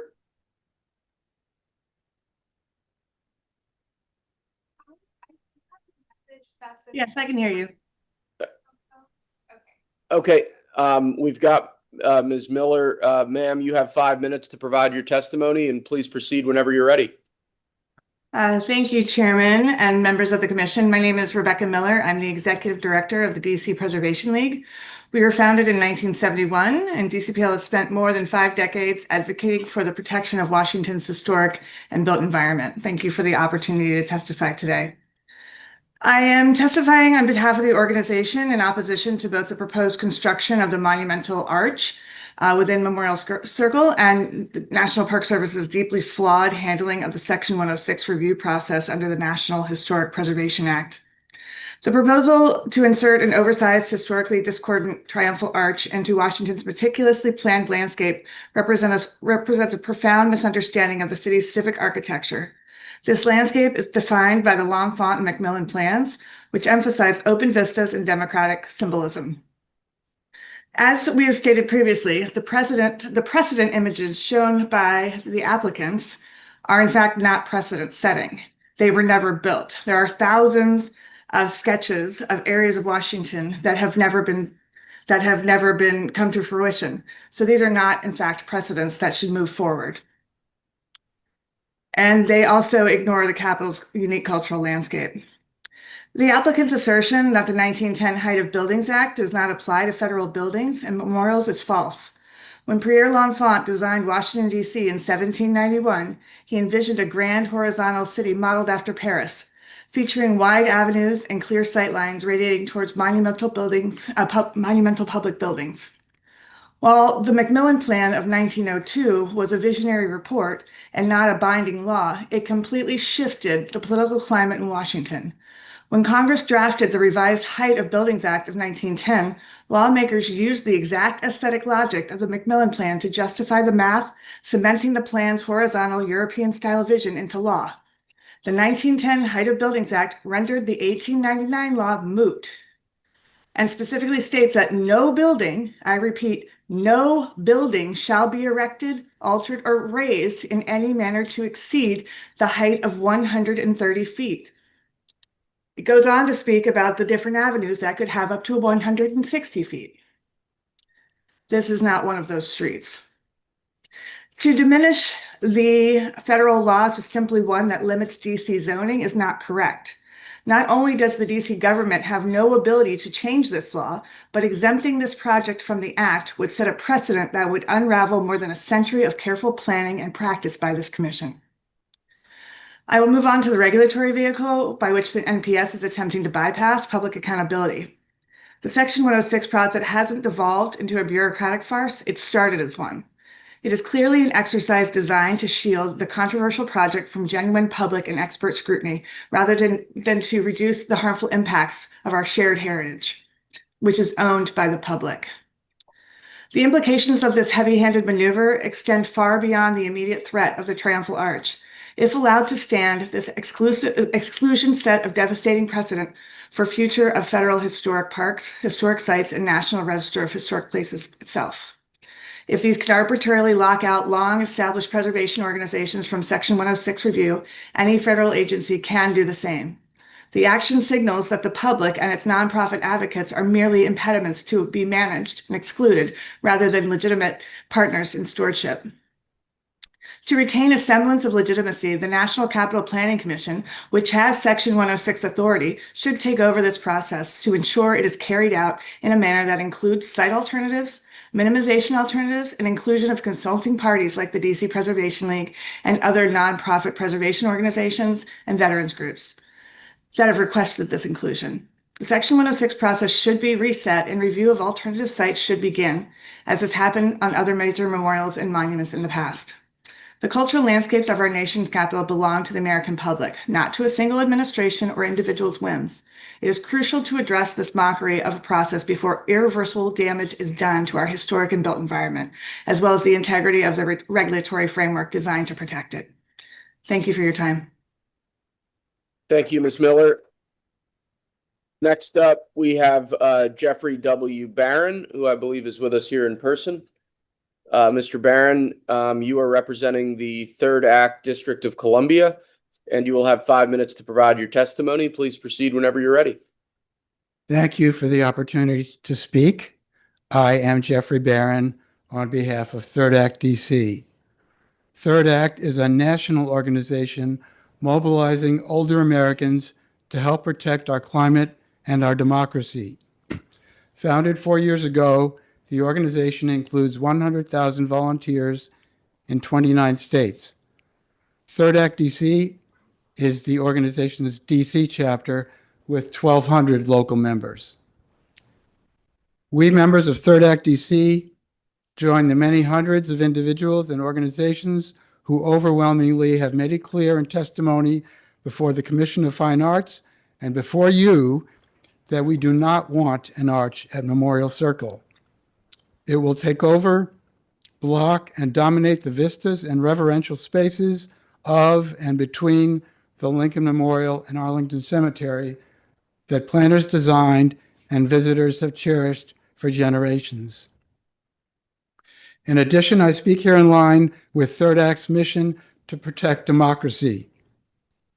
In 1986, Congress passed a law, the Commemorative Works Act, specifically to ensure democratic accountability and participation in the approving of new monuments in Washington. Yet the Trump administration is coming to your commission and mounting a legal battle not to follow the intent and guidelines of that legislation, but rather to attempt an end run around it. And as with the demolition of the East Wing of the White House, it is already having initial work done at the site. As we celebrate our nation's 250th anniversary, I trust that everyone in this room cherishes Lincoln's vision of our government as of the people, by the people, and for the people. We elect presidents in the hope and trust that they will forward this vision and work on behalf of all Americans. That is their job. But that is not what President Trump is doing with this arch. He is attempting to impose his will and his desires on the American people and the people of Washington. Our monuments, like our government, should be of the people, by the people, and for the people. When a leader attempts to impose his will on his people without their consent, when he uses the powers of his office to try to skirt the law or act in spite of it, we call that authoritarianism. We could also call it bullying. A monument that is erected through bullying will be resented and reviled by the people it is imposed on. Do you, commissioners, want to be part of that? Thank you. Thank you, Mr. Barron. Next up, we have James Lardner, who's also here with us in person. Mr. Lardner, you have 3 minutes to provide your testimony, and please proceed whenever you're ready. Thank you. My name is James Lardner. I'm testifying as an individual. I'm also a member of Third Act, as are several other witnesses here. Many people have made many arguments against this proposal. Others, witnesses and commenters, have talked about the impact on Arlington National Cemetery and the experience of visiting there. You have heard testimony about the carefully constructed sightline from Arlington House to the Lincoln Memorial, the Washington Monument, and the Capitol, about the complicated mix of feelings evoked by that sightline, feelings of grief and reflection, as well as pride and gratitude. I would like to home in on one simple point, something all of us assembled here know in our bones. This arch would never be built, would never even be considered with or without modifications, but for the fancy of one man, one would-be autocrat who, acting in the tradition of thuggish dictators around the world and throughout history, wants to build over-the-top monuments, a whole bunch of them, that tell a simple jingoistic national story of winning and triumph and smug self-congratulation. The thing is, people like that cannot build those monuments alone. They need helpers, not just paid laborers and contractors to do the physical work, but also the members of bodies like yours. They need public officials charged, in theory, with making a careful and independent evaluation and bringing their best professional judgment to bear, but who are willing in practice to set other considerations aside in order to satisfy the whims of the supreme leader. The English language is rich with words for such people. Sycophants, bootleg blickers, lackeys, suck-ups, toadies. And so far, that is how the majority of this panel's members have chosen to act.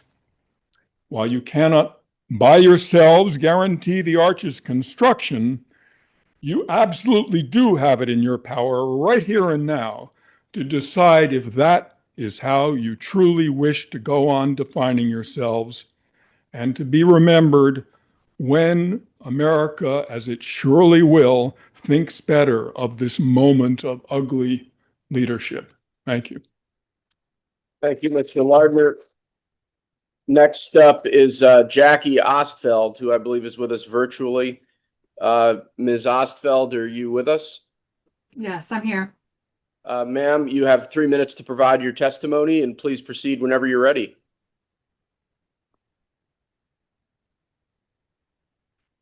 Okay, I don't know if my camera's on. It's telling me the host needs to do it. There you go. Thank you so much. Thanks for the opportunity to be here today. When President Trump first unveiled a model of the proposed Triumphal Arch, a reporter asked him a simple question: who is it for? His answer was just as simple: me, he said. That answer should tell us everything we need to know. Our public lands are not here to serve the vanity of any president. They belong to every American, and they should be managed with future generations in mind. As a director for Sierra Club's Outdoors for All campaign, I spend every day working to expand access to our public lands while protecting the places that make those experiences possible. Across the country, America's national parks are facing a crisis. The Trump administration has cut National Park Service staff through widespread reductions in force, even as parks continue to welcome millions of visitors every year. Visitors are seeing the consequences as fewer people are left to care for the places they came to experience. Now, instead of directing resources towards those parks, the administration is taking money that visitors paid through national park entrance fees and redirecting it to the president's personal vanity projects in Washington. Trump's proposed arch is simply the latest example of those misplaced priorities. Americans pay those entrance fees because they expect that money will be used to care for the parks they visit. They expect it will preserve historic places, improve visitor experiences, and protect the landscapes for future generations. That is not what is happening. This proposal would permanently alter National Park Service land that frames the entrance to Arlington National Cemetery. At 250 feet, the proposed structure would be twice as tall as the Lincoln Memorial and would block the line of sight that connects the Lincoln Memorial with the entrance to Arlington. This is the gateway to Arlington National Cemetery, where more than 400,000 service members are laid to rest. It is a place that calls for thoughtful stewardship and deep respect. Thank you. Thank you, Ms. Ostfeld. Next up, we have Robert Harris, who I believe is with us here in person. Mr. Harris, you'll have 3 minutes to provide your testimony, and please proceed whenever you're ready. Can you hear me? Yes, sir. Good. I want to thank the board for letting us come to this meeting today, for all these wonderful people that have stepped up here and spoke.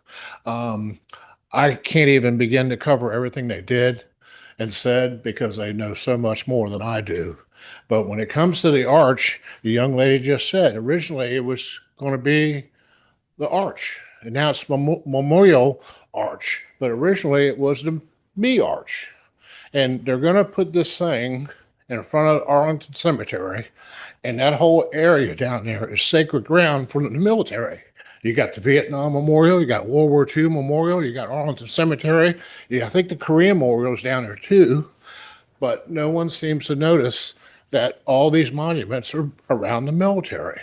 And there's lots of places to put this memorial, like somebody suggested down by the Capitol.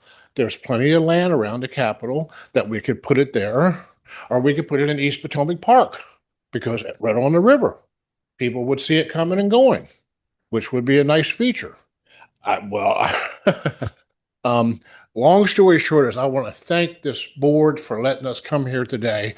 And I think this board should find a way to put this on public television so people can see what goes on with the response that you have from the people that come here to speak today, because there's a lot of good information here today for the board to take consideration when you go to vote. The last time you voted almost 100% to have it put in where it's going to go.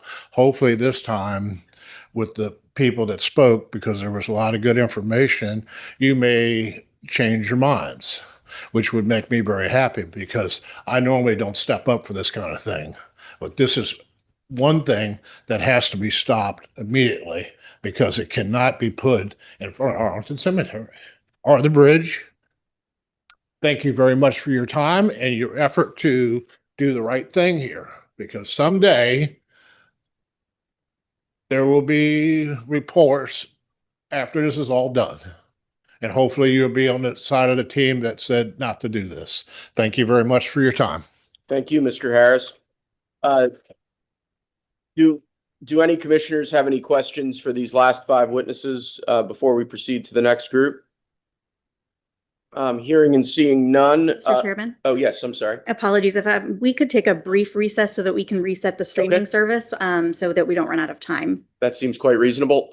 We'll take a brief, we think you need 5 minutes? Yeah. We'll take a 5-minute recess at this time, and then we will pick back up with witness testimony on agenda item 6A. Thank you.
The live stream has resumed.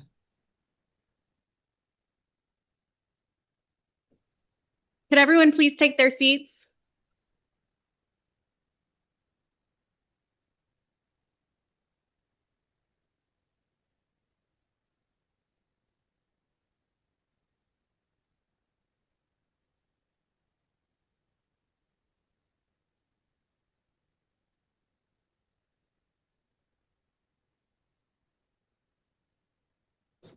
Back to order. We'll move on at this point to our next set of witnesses on agenda item 6A. Those are Karen Shemwell, David Parker, Francis McDonald, John Ayers, and Susan Grodsky. Ms. Shemwell, I believe, is attending virtually. Ma'am, can you hear me? Unless Ms. Shemwell is here in person, it appears that she has not joined, so we can move on to David Parker. Okay, Mr. Parker, you're also attending virtually. Can you hear me, sir? Yes, I can. Mr. Parker, you have 3 minutes to provide your testimony, and please proceed whenever you're ready. Thank you, Chairman Scharf and Commission members. I'm David Parker, practicing architect, preservationist, and fellow of the American Institute of Architects. I spoke before on this application, but would like to make additional observations. First, the proposed location is highly problematic, and the adverse impacts it will create cannot be mitigated. The NEPA compliance table lists 299 contributing resources that will be directly affected. The NCPC Executive Director's report acknowledges the proposed arch will, quote, fully obstruct reciprocal views of the Lincoln Memorial and Arlington. The arch will be an imposition and an impediment, a direct violation of the Macmillan Plan and of the most basic rationale for the Lincoln Memorial's placement and a memorial bridge. Furthermore, the 2001 NCPC Memorials and Monuments Master Plan, which was done in conjunction with CFA and the National Capital Memorial Commission, specifically states, quote, the existing circle at the west end of Memorial Bridge is not viewed as appropriate for the location of a future memorial. Second, the symbolism of the proposed arch is contradictory and incongruent. Throughout history, triumphal arches have been built to, quote, present a particular narrative about rulers and nation states. This arch is proposed as a monument rather than as a memorial. Monuments are built for admiration and historical celebration, while memorials are built for respectful remembrance. Third, the height of the proposed arch exceeds Washington's Height of Buildings Act, which NCPC has always considered binding on federal projects. The NCPC Executive Director's recommendations to make the arch compliant would significantly change its proportions while dramatically enlarging the top statuary, alterations that would undoubtedly require reducing the size of the arch's opening, further diminishing keyhole views that the applicant claims it will frame. Fourth, alternatives with less adverse impacts should be considered. The DC State Historic Preservation Officer recently proposed an alternative site at the 3-acre Capitol Street Oval adjacent to the Anacostia waterfront, which is much closer to the Capitol than the present location, 1.25 versus 2.75 miles, which the current site is from the Capitol. A monumental arch at that location would avoid adverse effects while eliminating interference with the solemnity of the Lincoln Memorial and graves at Arlington National Cemetery.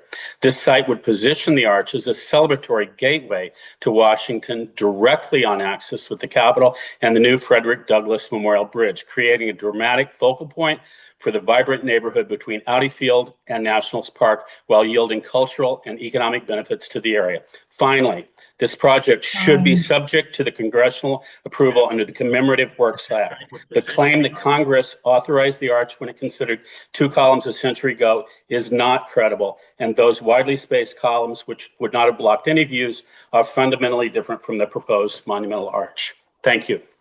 Thank you, Mr. Parker. Next, we have Francis McDonald, who's also with us virtually. Do we have Francis McDonald with us? Unless Francis McDonald is here in person, it appears they have not joined, so we can move on to John Ayers. Okay, John Ayers, who I believe is with us in person. Mr. Ayers, you have 3 minutes to provide your testimony, and please proceed whenever you're ready. Thank you, sir. My name is John Ayers. I'm speaking today as a DC resident for almost 40 years. At the June meeting, Commissioner Blair explained his support for this project, saying, in my view, the fact that the scale is so grand is part of the allure. I think that our nation's 250th birthday is a testament to how big our nation is and how great it is. Frankly, I think that's how the president means it too, so I'm in support, end quote. Commissioner Blair also observed rightly, I think we all agree that everyone is entitled to their view. And that is precisely why Congress designated this commission as a central planning agency for the Capitol. Because views will differ, its task is not to decide whether a proposal is alluring or favored, but to apply the laws and planning framework that protect the nation's capital. It is also why Congress required that commissioners appointed by the president be qualified by experience in city or regional planning. Decisions of this magnitude demand disciplined planning judgment. When decisions are reviewed under the Administrative Procedure Act, the question is whether the agency has engaged in reasoned decision-making. In plain terms, the action you take must be supported by the findings you make. Through that lens, or simply as sound decision-making, the recommendation does not justify the approval it seeks. First, plans or drawings that were shown today to address the recommendations concerned over the Hyde Act do not resolve the problems before you. In fact, they confirm it. Plans changed enough to comply to the Hyde Act are plans for a different building. We're talking about a 22% reduction in the principal structure, as well as other changes to the structure. It's a different building. And the record contains no analysis of that building, no staff evaluation, no published recommendation, no opportunity for public review. The recommendation's treatment of the comprehensive plan is also fundamentally flawed, and the conflicts run far beyond the Hyde Act. In June, I identified at least 12 plan policies with which the project is inconsistent. Commissioner Cozart expressed her hope that when this project returned, the submission would address them. The project has returned and these points remain unaddressed. In 185 pages, the recommendation cites 4 policies by number and engages only one of the 12 that I cited. The recommendation tries to blunt this by reminding us that the Commission takes a holistic approach and that on the whole, the project is generally consistent. But a holistic approach, a holistic weighing must actually weigh, not skip the considerations. A vote to approve the plans because the plans are preliminary is not harmless kicking the can down the road. Agency action becomes part of the record and communicates that these plans are sufficiently consistent with governing law to move forward. Now, not later, is the time to discharge your statutory responsibility. The recommendation does not justify the approval it recommends. I respectfully ask that you vote no. Thank you. Thank you, Mr. Ayers. Next up, we have Susan Grodsky, who I believe is joining us virtually. Ms. Grodsky, can you hear me? Yes, I can. Let me make sure my video is on. Yep, we can see you, ma'am. You have 3 minutes to provide your testimony, and please proceed whenever you're ready. Well, I'd like to start by saying good afternoon and thank you for listening. My name is Susan Grodsky. I'm a native Washingtonian. I was born at Columbia Hospital. I attended Watergate concerts when I was a child. You'd sit on the back steps of the Lincoln Memorial and listen to the service bands. And as you might guess from someone who's grown up here, I have friends buried at Arlington National Cemetery. Now, all of the points I was going to make in opposition to this arch have already been made. I'm not going to repeat them. I'm going to tell you a story. So the story is, when I was in 4th grade, we began our day the same way every day. We all stood up and we faced a flag and we put our hands over the hearts and we said the Pledge of Allegiance. And then we did what our teacher called democracy in action, which was we voted on what game we were going to play at recess. Now, one day, the freeze tag contingent was really well organized and they won the vote. And I was really unhappy about that because I'd voted for Red Rover. So I started to object. And then all of the freeze tag kids started yelling at me, majority rules, majority rules, majority rules. And one kid, Patrick, really obnoxious kid, he yells at me, shut up, Susan, majority rules. So I don't know where you all stand on Red Rover versus freeze tag, but there's a takeaway point. And the takeaway point is this. In a democracy, majority rules. I have been listening to all of this testimony. Everyone has spoken out against that arch. There is not one vote in favor of it. And I hope you people learned in fourth grade the same thing that I learned. And that's that in a democracy, majority rules. Thank you very much. Thank you, Ms. Grodsky. And I'm sorry for that traumatic experience that you had in fourth grade. Do any commissioners have questions for, I guess, these three witnesses? Or did either of the two witnesses we missed join us? No, they did not. Okay. Do any commissioners have any questions for these past three witnesses? Hearing and seeing none, we'll move on to the next group of five, who are Ann Jagerman, Sherman Neal II, Frederick Gottschalk, Daryl Stamper, and Lawrence McDonald. Ann Jagerman, or Jagerman, I apologize if I'm getting that wrong, is with us in person. Ma'am, you'll have 3 minutes to provide your testimony, and please proceed whenever you're ready. Okay. My name is Ann Jagerman. I'm a resident of DC and a private citizen. I want to talk about the hasty process for the arch's design and approval. I did some research about other relatively recent additions to Washington's memorials using a book about Washington's outdoor sculpture by James M. Goody, Wikipedia, and the Park Service website. About the World War II memorial. In 1987, a vet asked a representative if a World War II memorial could be constructed. Representative Kaptur had to introduce a bill to the House 4 times before it was passed in 1993. A nationwide design competition drew 400 submissions. Goody says, the original design underwent many changes between 1996 and its completion in 2004. St. Florian's design went through 24 public reviews. All of these changes, over a 7-year period, were refinements that enhanced the design of the memorial.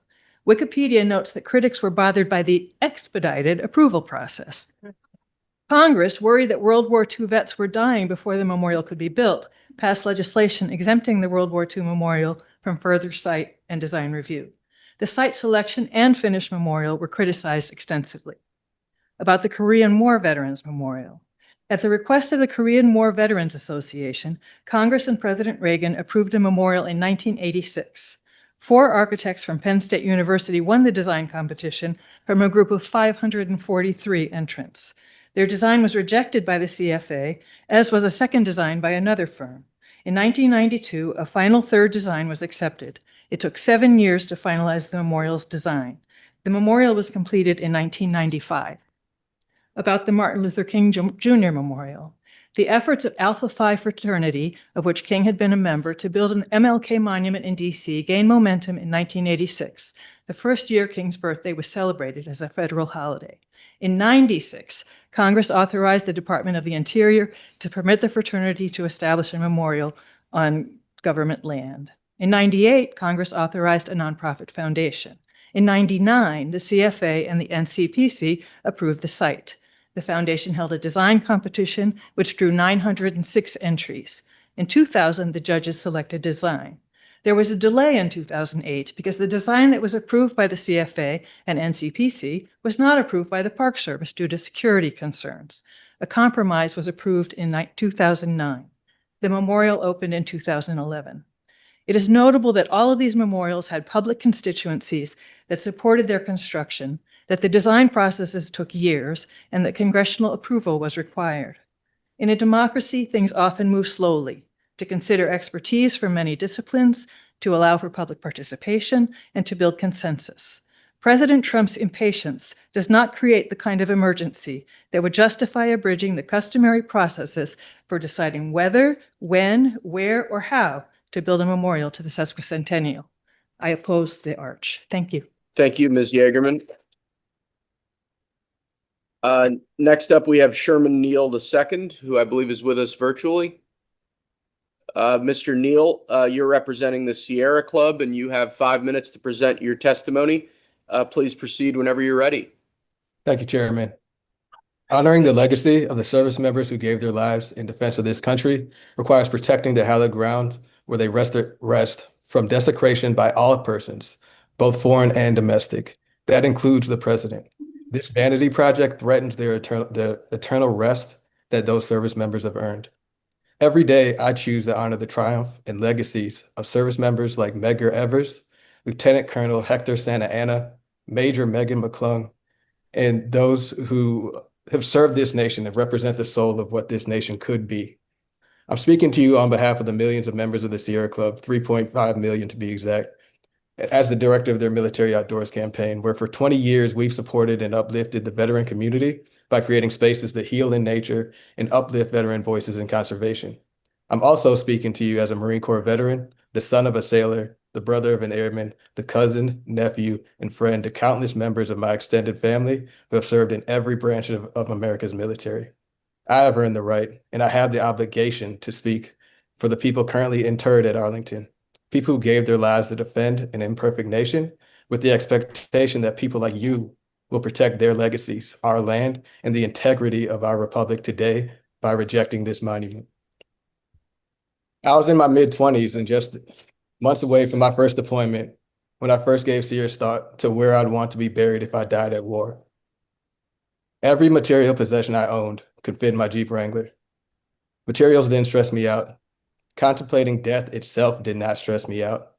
Nothing made me stop and think more than the question of whether I would earn the right to be buried in America's most hallowed ground, Arlington National Cemetery, by displaying valor in combat.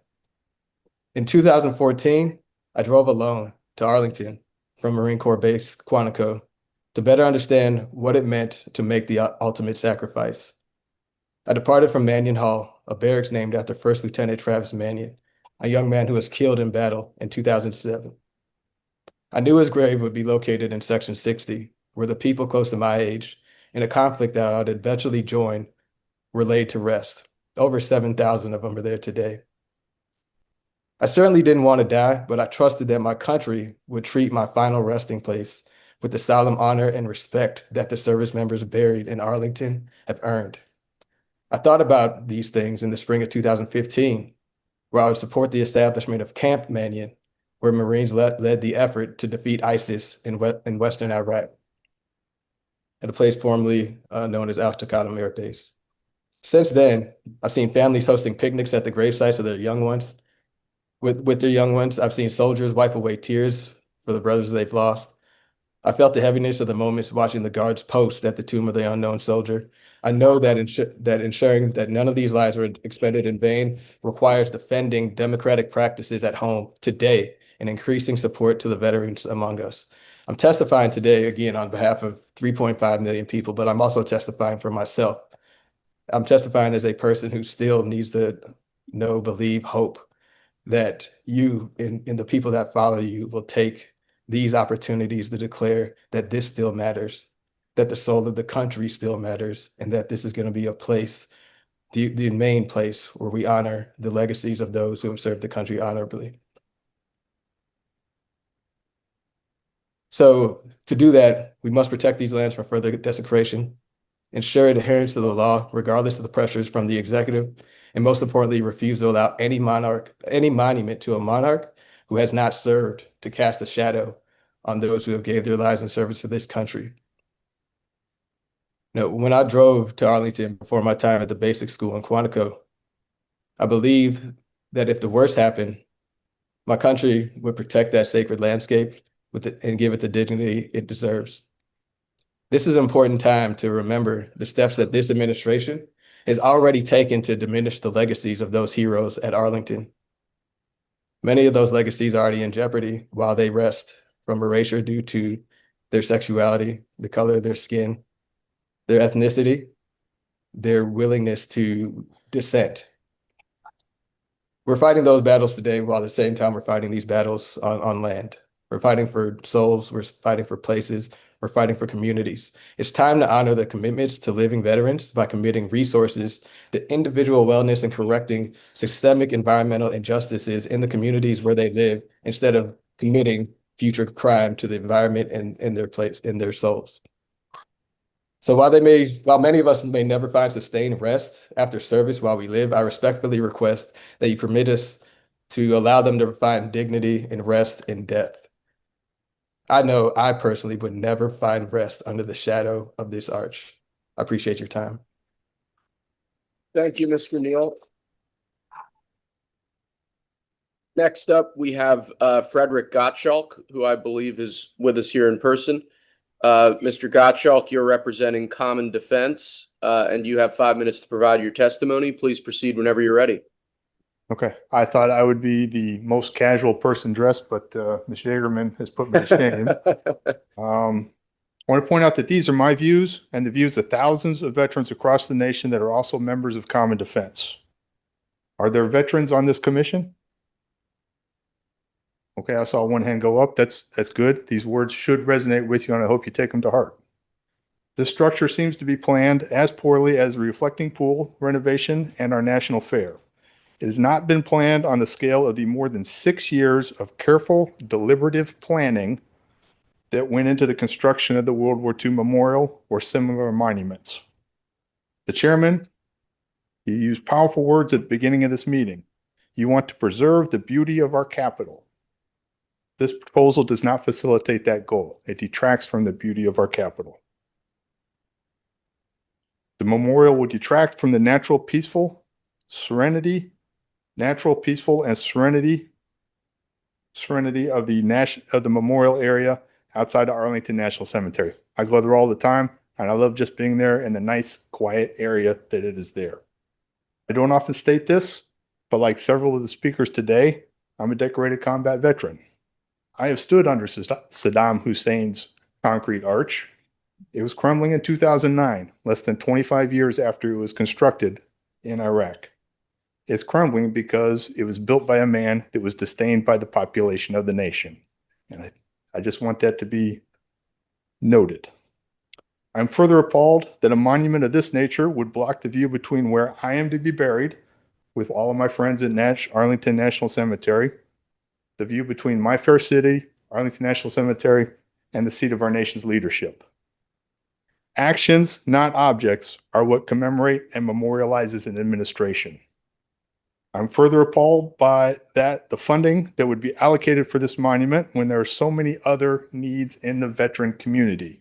If you want to commemorate veterans, if you want to talk about how you support veterans, put the money where it's needed, not in some object. Currently, permanently combat disabled veterans that have been medically retired are not being fully supported by this administration. Let that sink in for just a second. Permanently disabled veterans, combat disabled veterans, are not being supported by this administration. Yet this administration wants to put an arch in front of the cemetery. In addition, this administration is considering cutting earned benefits from veterans like myself that suffer from hearing loss and sleep apnea. So they're trying to take more money away from veterans while they're building an arch in front of the cemetery. Surely whatever money that is being considered for this memorial could be better allocated to support veterans in need. An administration is remembered by veterans for what they have done to them or for them, not piles of gilded marble. Actions, not objects. I think that the statement is lost when folks who are not veterans are trying to develop ways to commemorate our nation. They often forget that if you want to commemorate veterans, take care of the veterans. This does not do that. As others have stated much more eloquently than I can, no matter how you twist your words, this proposed monument is illegal under the Commemorative Works Acts, which requires congressional approval for memorials on federal land in and near DC. The Commemorative Works Acts both requires express authorizations from Congress before any monument or structure is built on federal reservations, parks, public grounds, and the nation's capital. The arch, slated for Memorial Circle in Lady Bird Johnson Park, has received no such congressional authorization. For anyone that feels the need for a commemorative arch or an avenue of heroes, I'd like to point out that there are 430,000. such commemorative stones in Arlington National Cemetery. All of those stones would be blocked from the view of the city. They deserve something better than some poorly planned and hastily constructed memorial that has been conceived by the same administration that has brought you a horribly executed renovation of the reflecting pool and an ill-conceived and executed national fair that is the laughingstock of the world. In conclusion, my common defense compatriots and I urge you to reject this proposal. It is not appropriated or authorized by Congress and will mar the natural serenity of Arlington National Cemetery. Thank you. Thank you, Mr. Gottschalk. Next up, we have Daryl Stamper, who I believe is joining us virtually today. Mr. Stamper, are you with us? Unless Mr. Stamper is here in person, we don't have him, so we can move on to Lawrence McDonald. Okay, Lawrence McDonald, I believe, is with us here in person. Mr. McDonald, you have 3 minutes to provide your testimony, and please proceed whenever you're ready. Thank you, Mr. Chairman. It's a privilege to speak to members of the commission. I spoke with you at the previous meeting. Some of what I have to say will be familiar, but I hope that this time my words might be more effective in reaching you. I'm Lawrence McDonald, a volunteer with Third Act, a movement of older Americans working to protect democracy and a livable planet. As elders, we care deeply about the legacy we will leave to those who come after us. I urge you to consider your own legacy and vote against this arch. The arch cannot be separated from Donald Trump. He has said it is an arch to honor himself. This is a man who, as president in 2018, refused to visit a World War II American cemetery near Paris, saying, "Why should I go to that cemetery? It's filled with losers." This is a man who called the 1,800 Americans who died at Belleau Woods in World War I suckers, and ridiculed Senator John McCain for having been captured in Vietnam. His projects in our nation's capital have been steeped in corruption and plagued with failure. This is a man who can't even repair the reflecting pool. How is he going to oversee the construction of a massive arch? Are we going to see billions of dollars in corrupt, no-bid contracts go to Trump cronies who are unable to perform the work? The arch is fascist in intent and design. Not surprisingly, it has a striking resemblance to a sketch that Hitler himself made for an arch that he wanted to be built in Berlin. Photographs of Hitler admiring a scale model of his arch are creepily similar to the photos of Trump showing off the model of his arch. That resemblance is not a coincidence. Trump and his ex-wife Ivana both said that he once kept a notebook of Hitler's speeches at his bedside. There is another striking similarity between these two arches. Neither of them will ever be built. Plans for Hitler's arch were scrapped when the Nazis were defeated in 1945. The end of Trump's reign will be less dramatic and less bloody, but one way or another, his time as our nation's leader will end well before this monstrous arch can be completed.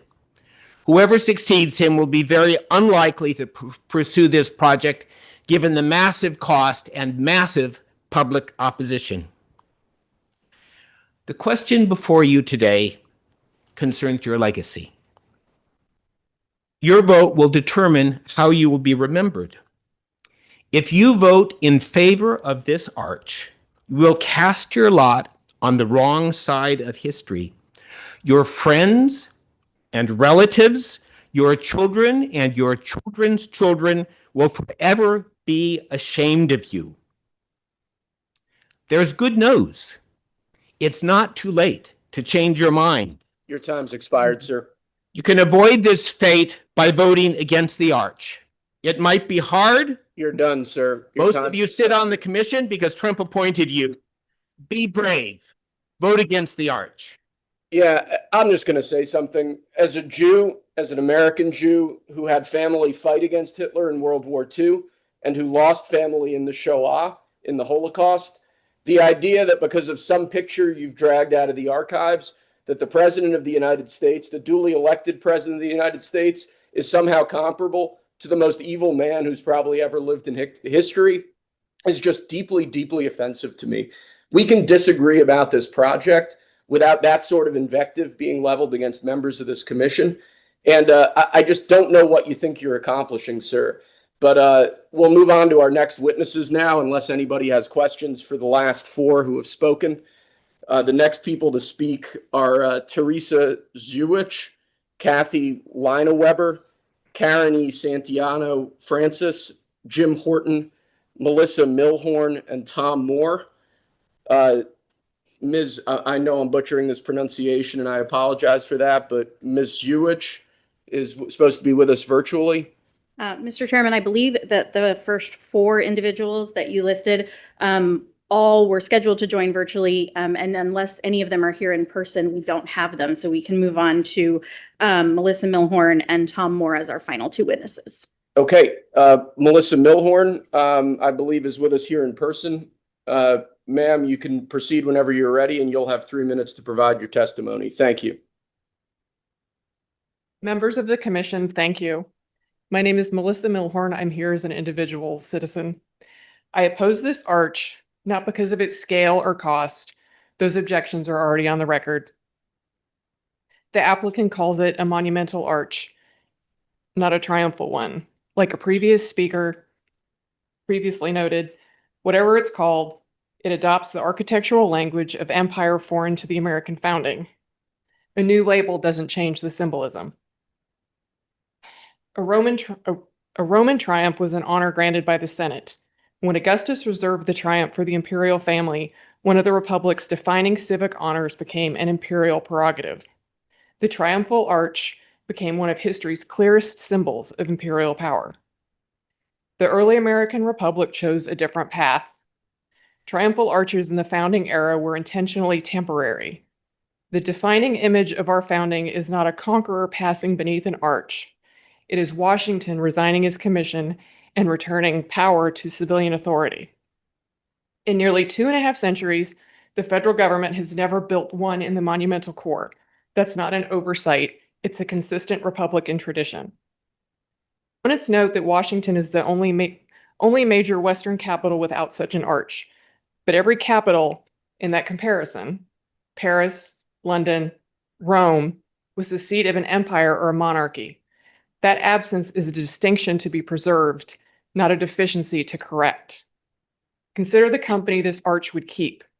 Napoleon's Paris, Pyongyang, where the Arch of Triumph glorifies Kim Il-sung. In a Roman triumph, the procession displayed captives and spoils. A victory arch at the threshold of Arlington turns more than 400,000 Americans buried there into a backdrop for a presidential vanity project.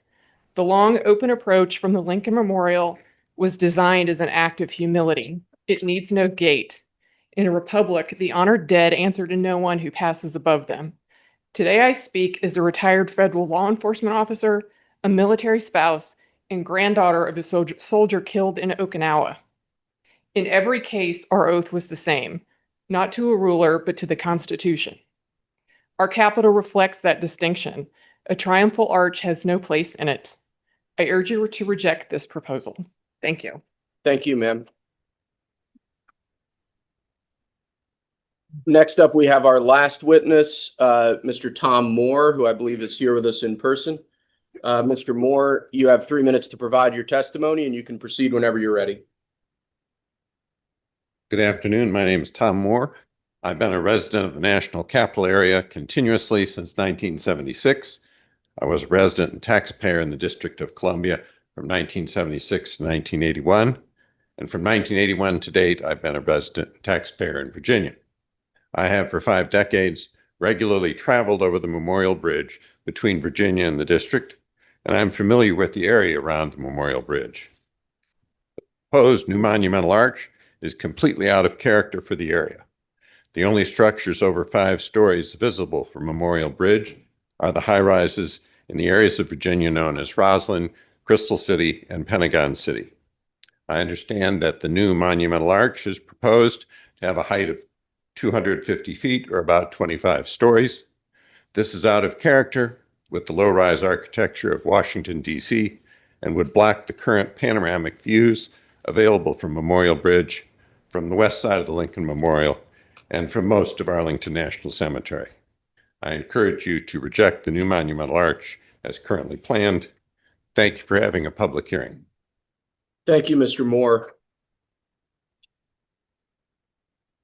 At this time, Madam Secretary, are any of the people who originally signed up to testify but who weren't able to join us, or have any of them now joined us? No, Mr. Chairman. Okay, with that, we're going to conclude public testimony for today.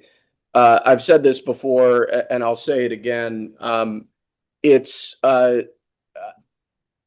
think it's really great, and it's a real testament to each and every one of you that you've sat through a very long commission meeting to make your voice heard. Public testimony at a commission like this can often not be for the faint-hearted.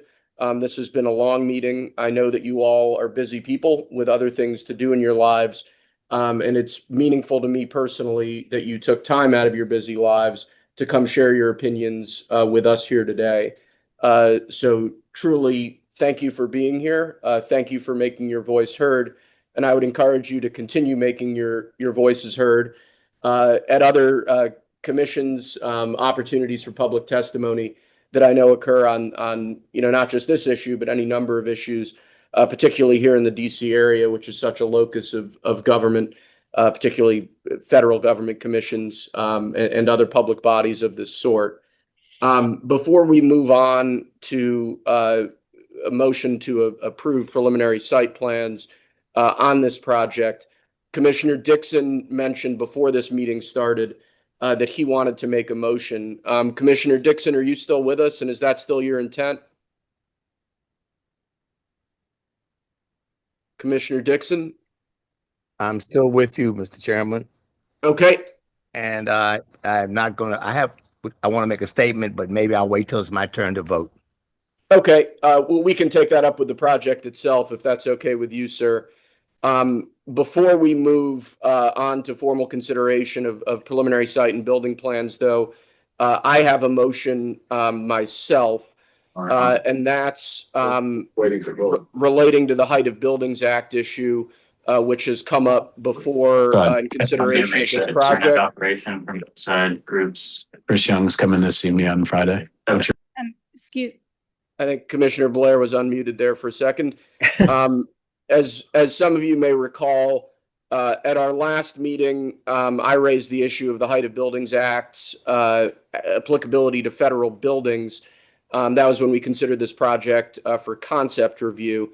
At that time, I asked the applicant to provide legal analysis on this issue, which they did in their application materials before us today.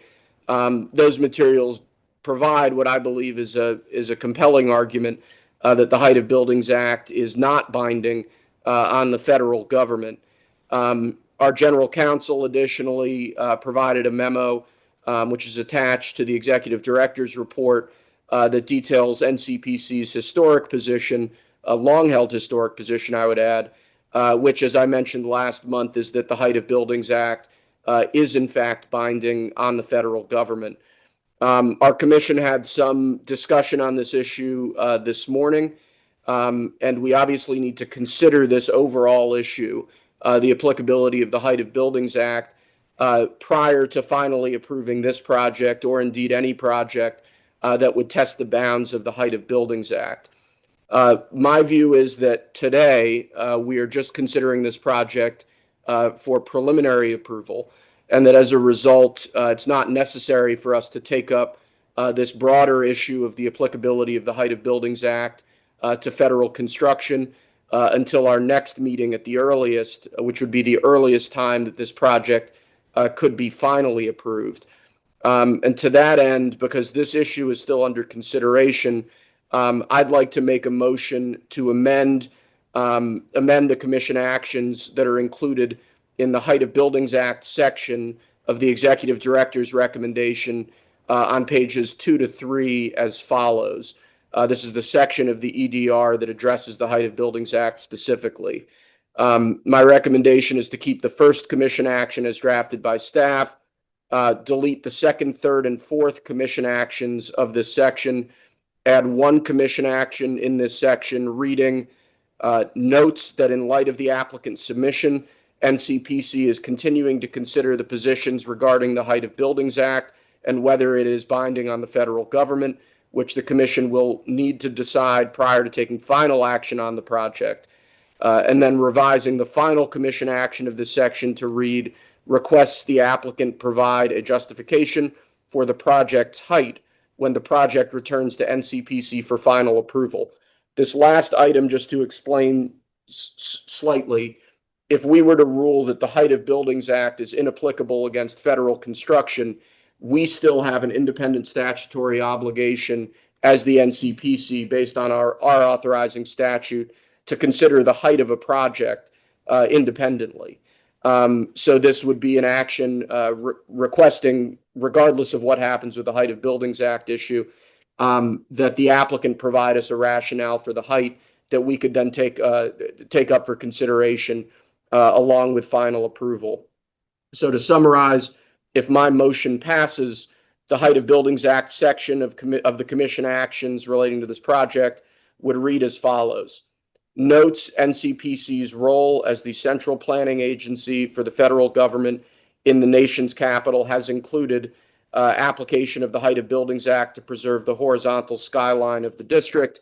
Notes that in light of the applicant's submission, NCPC is continuing to consider the positions regarding the Height of Buildings Act and whether it is binding on the federal government, which the commission will need to decide prior to taking final action on the project, and requests the applicant provide a justification for the project's height when the project returns to NCPC for final approval. If this motion were to pass, I think we could then proceed to a vote on preliminary approval of this project. If that motion were to pass, then at our next meeting or a future meeting, we could take up this project for final approval along with a motion to determine as a commission our view of whether the Height of Buildings Act is applicable against federal construction. That's my motion, and at this time I'd ask if there's any second. I second your motion, Mr. Chairman. Thank you, Commissioner Dixon. I'll now open it up to the commission for further discussion on this amendment regarding the Height of Buildings Act section of our agency actions.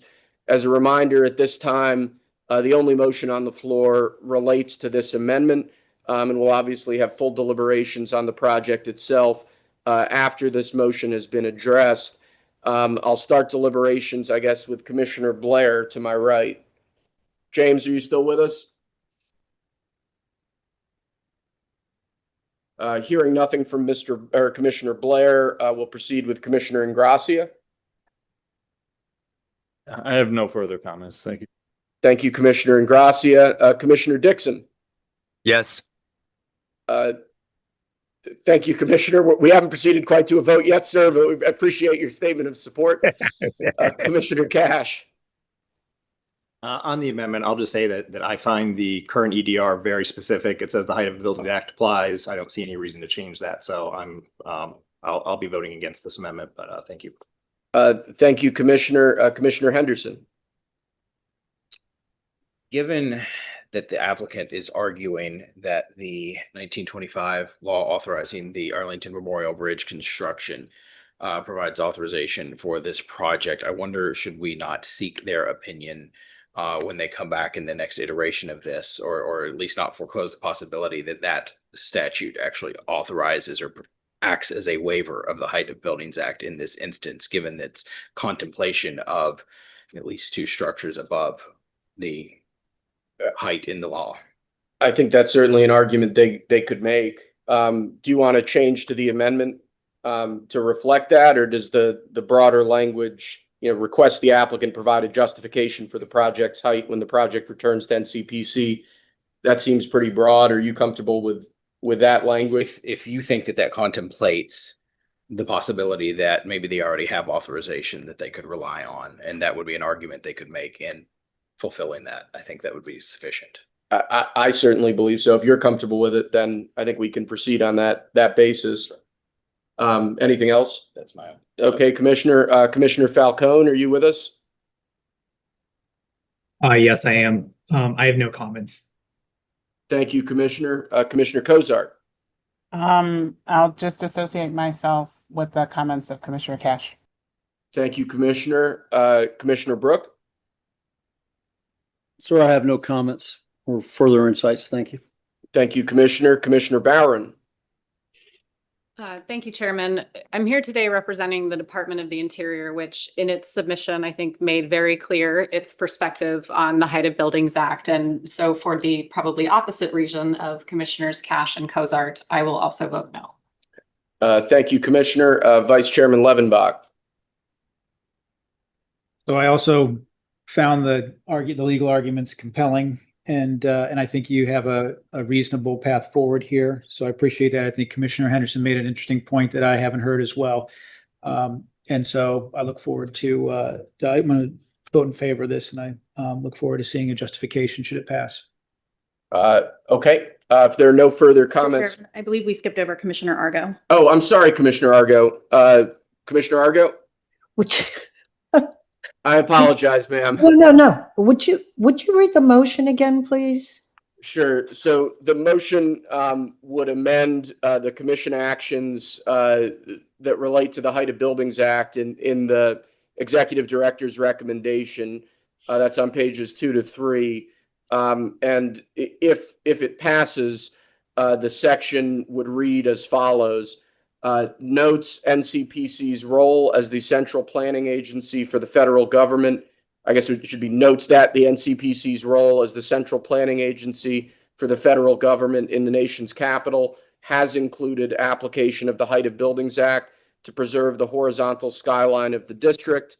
Notes that in light of the applicant's submission, NCPC is continuing to consider the positions regarding the Height of Buildings Act and whether it is binding on the federal government, which the commission will need to decide prior to taking final action on the project, and requests the applicant provide a justification for the project's height when the project returns to NCPC for final approval.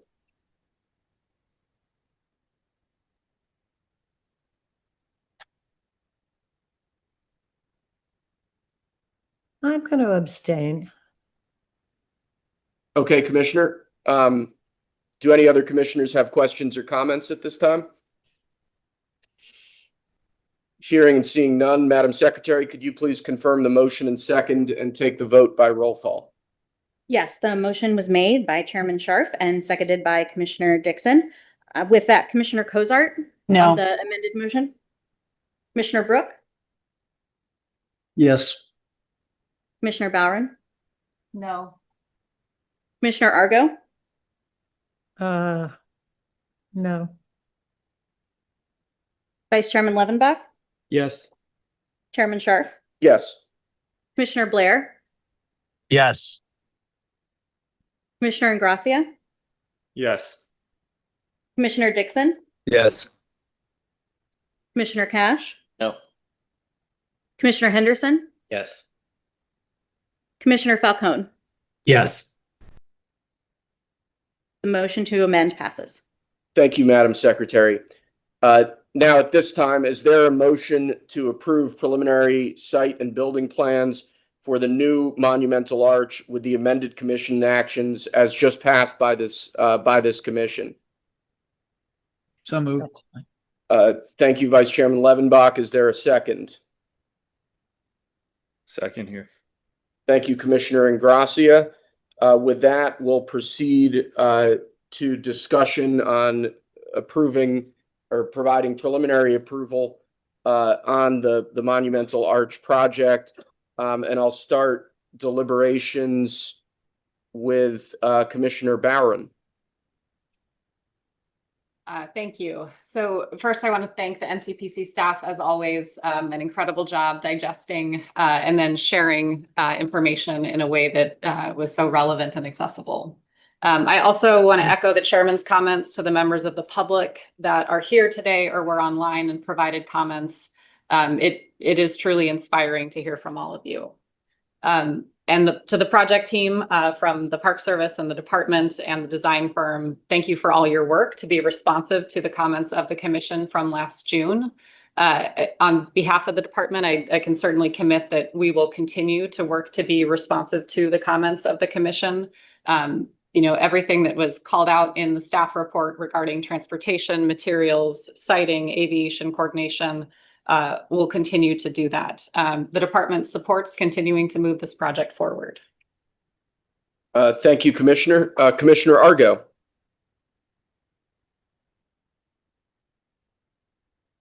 I think you're muted, ma'am. I'm Yeah, sorry. I have nothing more. Thank you. Thank you, Commissioner Argo. Vice Chairman Levenbach.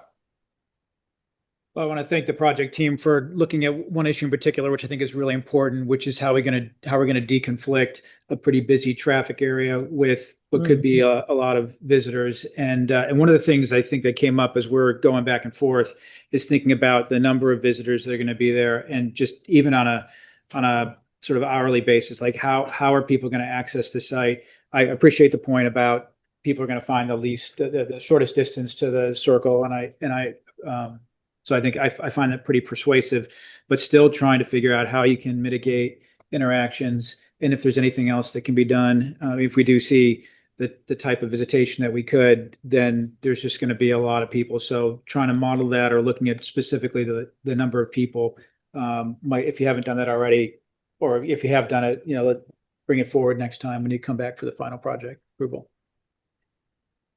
Thank you, Vice Chairman Levenbach. Commissioner Blair. No comments, just other than thank you for the work as always, staff and team. Thank you, Commissioner Blair. Commissioner Ingracia. Yeah, I want to commend again the project team for all the work that's gone into this, and all the time and resources and progression that we've seen. I also appreciate the level of public engagement surrounding a very important and meaningful project for the district. And for those of you who kept your comments civil, especially the military families, really want to acknowledge and appreciate that. I just want to also say that, a lot of strong positions were raised here today. I do also believe that there is strong support from the public for this project. In addition to some of the comments that were raised here, many of you were in attendance for the state fair that has been going on in Washington, D.C. over the past couple of weeks or so to celebrate America 250. I think we're expecting several million people to attend these festivities from now until the end of the celebratory period. One of the most popular attractions there was a model replica of an arch very similar to what we're considering here. And, that display was attended by veterans, families, American citizens across the political spectrum, many of whom were supporting that, project and voicing strongly their positive support for a project of this type. Washington, D.C. is notable in being the only major city, to my understanding and awareness, in the United States without an arch or an arch-like monument. And I think it's long overdue as something that should be seriously considered in the city. Also, just want to say, kind of associating myself with Vice Chair Levenbach's comments, for the project team, any more information that we could get to find ways to sort of mitigate congestion, detail, especially how tourists may be able to be picked up through rideshare services, through bus services, and other forms of public transit. That information is always much appreciated.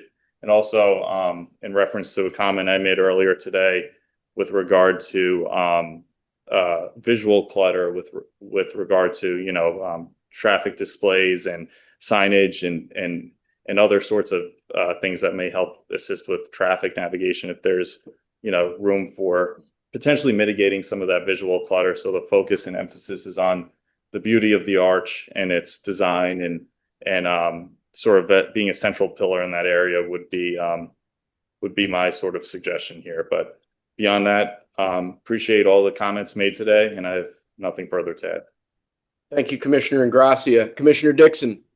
Mr. Chairman, I first of all have been intrigued and interested in this idea about bringing something that might strengthen Anacostia River East by moving it to an area that would impact on our community, which could be positive maybe.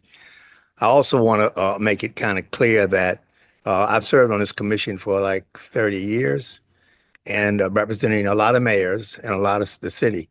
And it's been a great privilege to me to do that. I always have to keep within my focus two things. One, our mission as a commission, which is the federal interest, but I have to think about how it will affect my community, what the impact is. And that's why I mentioned it coming to our neighborhood, if possible. But that's not on the table now. Maybe it will be. I also want to make it pretty clear that I come in with some other credentials. One, I'm a retired Army colonel and a retired Air Force airman too. My brother and my uncle are buried in Arlington, and a lot of my classmates from my tenure at the United States Air Force Academy. So I have some deep concerns about this place. I don't think that the height for me is the issue. I think that those who have been speaking out and believe, and I supported height for some number of years in office and while out of office on this commission. But my concern is not about the height. I'm hoping that the results that you get back, Mr. Chairman, may be helpful in dealing with that issue. And that's why I supported getting more information, giving a chance for this to be dealt with. And hopefully it will come out favorably for us who want to keep the heights controlled. I also want to make it pretty clear that I am definitely going to have some problems with the arch, because I think that it does affect people I care about in my history in the military and my service, retired in both Air Force and Army. But it also is important that we have a lot of issues that face our city that are in the hands of many people. And we have to be very cautious and thoughtful about how we move, because the most important thing about all my services in government, in military, and in the community has been my city and my neighborhood. So I want to be sure that we protect the ability for us to maneuver through some delicate waters at this time. So that's going to be behind my vote on this particular issue. Thank you, Commissioner Dixon. Commissioner Cash. Thanks so much, Mr. Chairman, and thanks again to the staff for the report and the work that's gone into this. And more importantly, thanks to everyone who came out here today and testified. I think the over 100,000 people that have submitted testimony or submitted comments online already. I've just got to say that I talked about this last month, but I still have the basic problems that I discussed at our last meeting. A lot of the technical information that we asked for was provided, but none of it's resolved any of the underlying issues about why this project belongs in this place and what the framework is that we should evaluate it in. I continue to object to a process that did not start with congressional authorization and is proceeding outside of the commemorative works process. This project is described as celebrating 250 years of American independence and honoring Americans' founding principles. Whatever label the applicant gives it, a 250-foot triumphal arch topped with a statuary placed in a memorial landscape on an axis between the Arlington House and Arlington Cemetery all the way to the Lincoln Memorial is plainly a commemorative. Calling it a celebration does not make it less of a monument, and if this is not a commemorative work, I don't know what is. All of this matters because the commemorative works process is not just supposed to be paperwork. It's how Congress, NCMAC, the public, and this commission are supposed to test the basic questions. What's being commemorated, why it has long-lasting national significance, and whether this site is appropriate. What alternatives should be considered, and how the work affects historic and memorial landscape around it. That should include real site selection, meaningful alternatives analysis, and a Section 106 process that informs the project rather than catches up to it. Here, those questions are being asked after the site, the scale, and the form have already been chosen. That's how we end up with an applicant-driven analysis asking us to believe that a 250-foot arch that blots out the Lincoln Memorial from Arlington House is somehow the viewshed-sensitive option, while a smaller arch would actually be worse. And while the applicant has given us a clearer purpose statement, it has still not supplied the missing public process or authorization. But now we also have the more urgent issue of the Height of Buildings Act, not just whether this arch's design complies with it, but whether this commission should approve a path that either avoids it in substance or says it does not apply at all. So far as I can tell, this 250-foot project to proceed without congressional authorization, we're left with two paths. First, as laid out in the EDR before we amended it, the applicant could redistribute the proportions of the building, the roof structure, and the statuary, which may preserve the Height Act in form, but still signals that we can engineer around it on paper while ending up with the same 250-foot structure. The other path would be for this commission to somehow agree or acknowledge that the Height Act does not apply to this or any other federal building. I have concerns with both. To begin, I think we need to dispel the notion that the Height Act is simply local zoning. It is an act of Congress legislating for the nation's capital at a time when Congress directly controlled the district's government in 1910. This is not some act of an elected local government or municipal government or of the modern Home Rule DC Council. Even today, the DC Home Rule Act, which is a congressional law, precludes the district from legislating above the Height Act limits, reserving that question to Congress itself. The applicant offers ways to read around that history, but the arguments do not change the basic fact that the Height Act is still an act of Congress, it is still in force, and it is still the framework that this commission has applied to federal projects for decades and must apply here. I also don't want to lose sight of the word Congress used in the Height Act. A building erected in violation of the act is not treated as a harmless technical defect.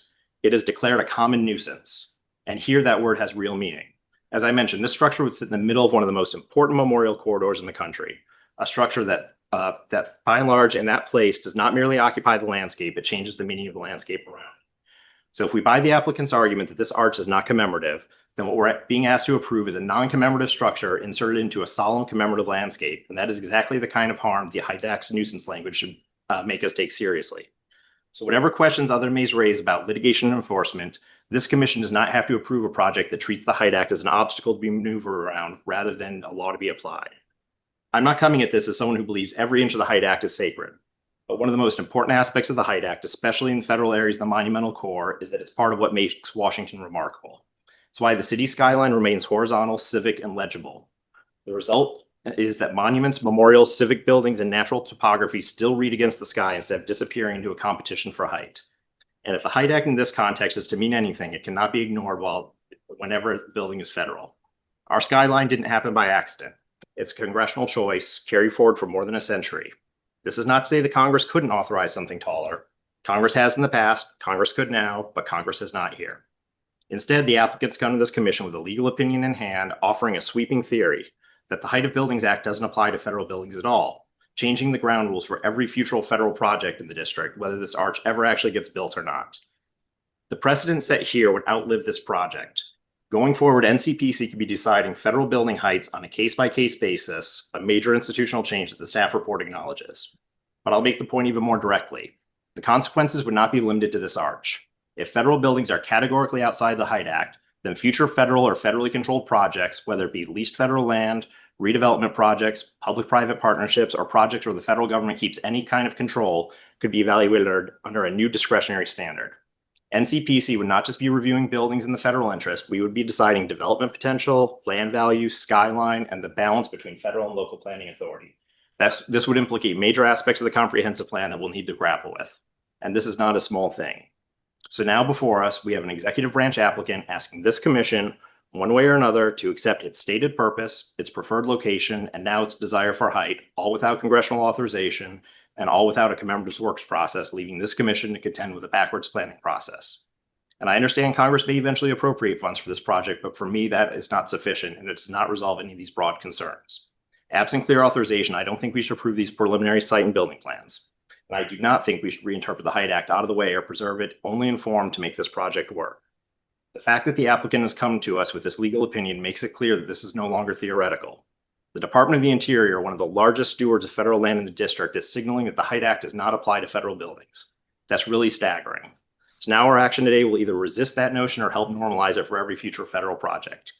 I'm not willing to lend my vote to plans that could have the effect of upending decades of NCPC practice and the century-old height framework, all without congressional authorization or a commemorative works process, for a project that, as far as I can tell, has only one real advocate, and that advocate is not Congress. So respectfully, I will not be supporting the EDR. Thank you. Thank you, Commissioner. Commissioner Henderson. I had not intended to go back to traffic as we started with earlier, but Vice Chairman Levenbach and Commissioner Ingrassia bringing it back up made me want to go back to at least suggest considering again the idea of a tunnel, a pedestrian tunnel to the circle, or some other means other than the proposal that's on the table. So just make that. And aside from that, on behalf of Chair Paul, I will be supporting this project forward and look forward to doing that in a few minutes. Thank you, Commissioner. Commissioner Falcone. I have no further comments beyond just thanking the NCPC staff and the project team for the excellent presentation and for answering our questions. And also want to associate my thanks for the members of the public who shared their perspectives in a civil manner. And Chairman Scharf, I want to thank you for kindly welcoming me to this commission meeting and for your generous and kind opening remarks. Appreciate that, Commissioner. Commissioner Cozart. Yes, I'd also like to join my fellow commissioners in thanking members of the public who've written in and who've also spent time in the chamber testifying, both at our last hearing and at this hearing. Invaluable insights from you. And in particular, there was one that I picked up on who encouraged that the Section 106 process should be allowed to run its proper course. I hope I didn't butcher how that testifier shared that. That's very important. And thinking about, in particular, other locations that would mitigate the impacts, even considering locations outside of the District of Columbia. Lastly, I just want to thank the staff for their extensive work on this and providing us with such a good analysis of the materials. Thank you, Commissioner Cozart. Commissioner Brook. Chairman, I'd like to echo the thanks for the professional presentation of the NCPC staff, as well as their management of hosting such robust public dialogue on this subject. I want to salute that. I do look forward to the further development as the project team develops the aspects of safety and traffic and pedestrian access. I think that we can never over plan that as we look through different models. And so I look forward to the finalization of the plans. And thanks for the opportunity to participate in this public debate. Thank you, sir. Thank you, Commissioner. Speaking for myself, first, just to address some of Commissioner Cash's comments, I think the Commemorative Works Act is beyond the scope of this commission's authority, so I won't address it now. With respect to the Height Act, I'm guessing that we're going to have a vigorous debate on this subject when this project next comes before the commission. So I'll keep my comments on that relatively brief. I think the common nuisance language you cited is probably the strongest argument in favor of the Height Act being inapplicable to federal construction because of the sovereign immunity issues we've discussed before. And I would note that regardless of what happens in terms of the applicability of the Height of Buildings Act to federal buildings, height is still a required consideration for this commission. So the nightmare scenario, the slippery slope scenario of skyscrapers going up on federal land all across the district, as long as I'm chairman of this commission, that's certainly not going to happen. And I hope the rest of my fellow commissioners would share that basic sentiment. I continue to support this project. I think commemorating America's 250th anniversary is important. I think that the proposed arch is a fitting commemoration of 250 years or a fitting celebration of 250 years or whatever particular word we want to use there. I do have a couple of items that I'd like the project team to work on before we take this up for final approval, which I'm assuming is going to be in September. A number of commissioners have spoken to the traffic issues, which have come up consistently since this project first came before us. I would echo at least some of those concerns. I think they're real concerns, and we've got to get that right before we finalize this project. Second, I've asked before, I think we need a view of what it's going to look like from the observation deck. Particularly interested in the views both over Arlington National Cemetery and then over the Lincoln Memorial and the rest of the District of Columbia.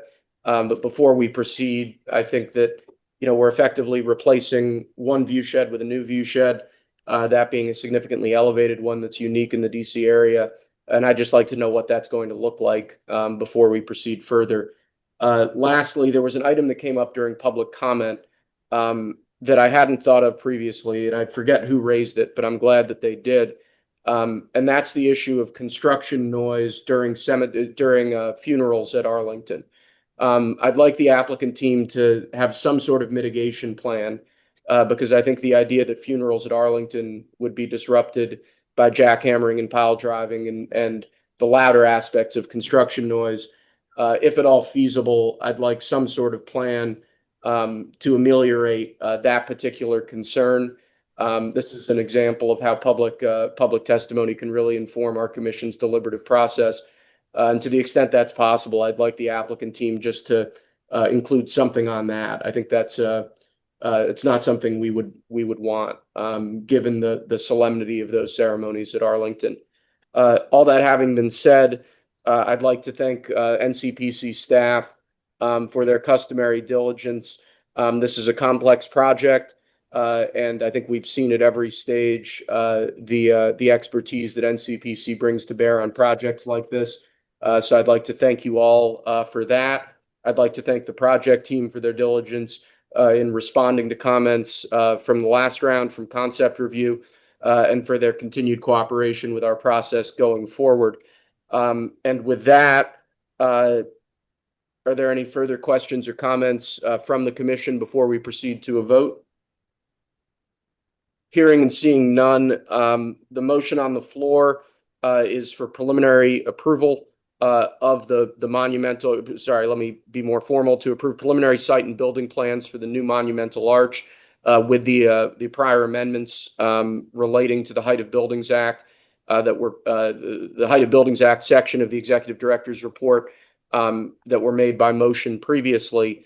Madam Secretary, can you please confirm the motion and second, and then take the vote by roll call?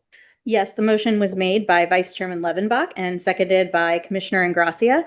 Commissioner Cozart? Present. Commissioner Brooke? Yes. Commissioner Bowron? Yes. Commissioner Argo? Present. Vice Chairman Levenbach? Yes. Chairman Scharf? Yes. Commissioner Blair? Yes. Commissioner Ingracia? Yes. Commissioner Dixon? I vote present, and I want to make the comment that, as I've said earlier, I'm concerned about the arch itself, and the height limitation will be hopefully resolved, in our next meeting. So I vote present on this. Commissioner Cash? No.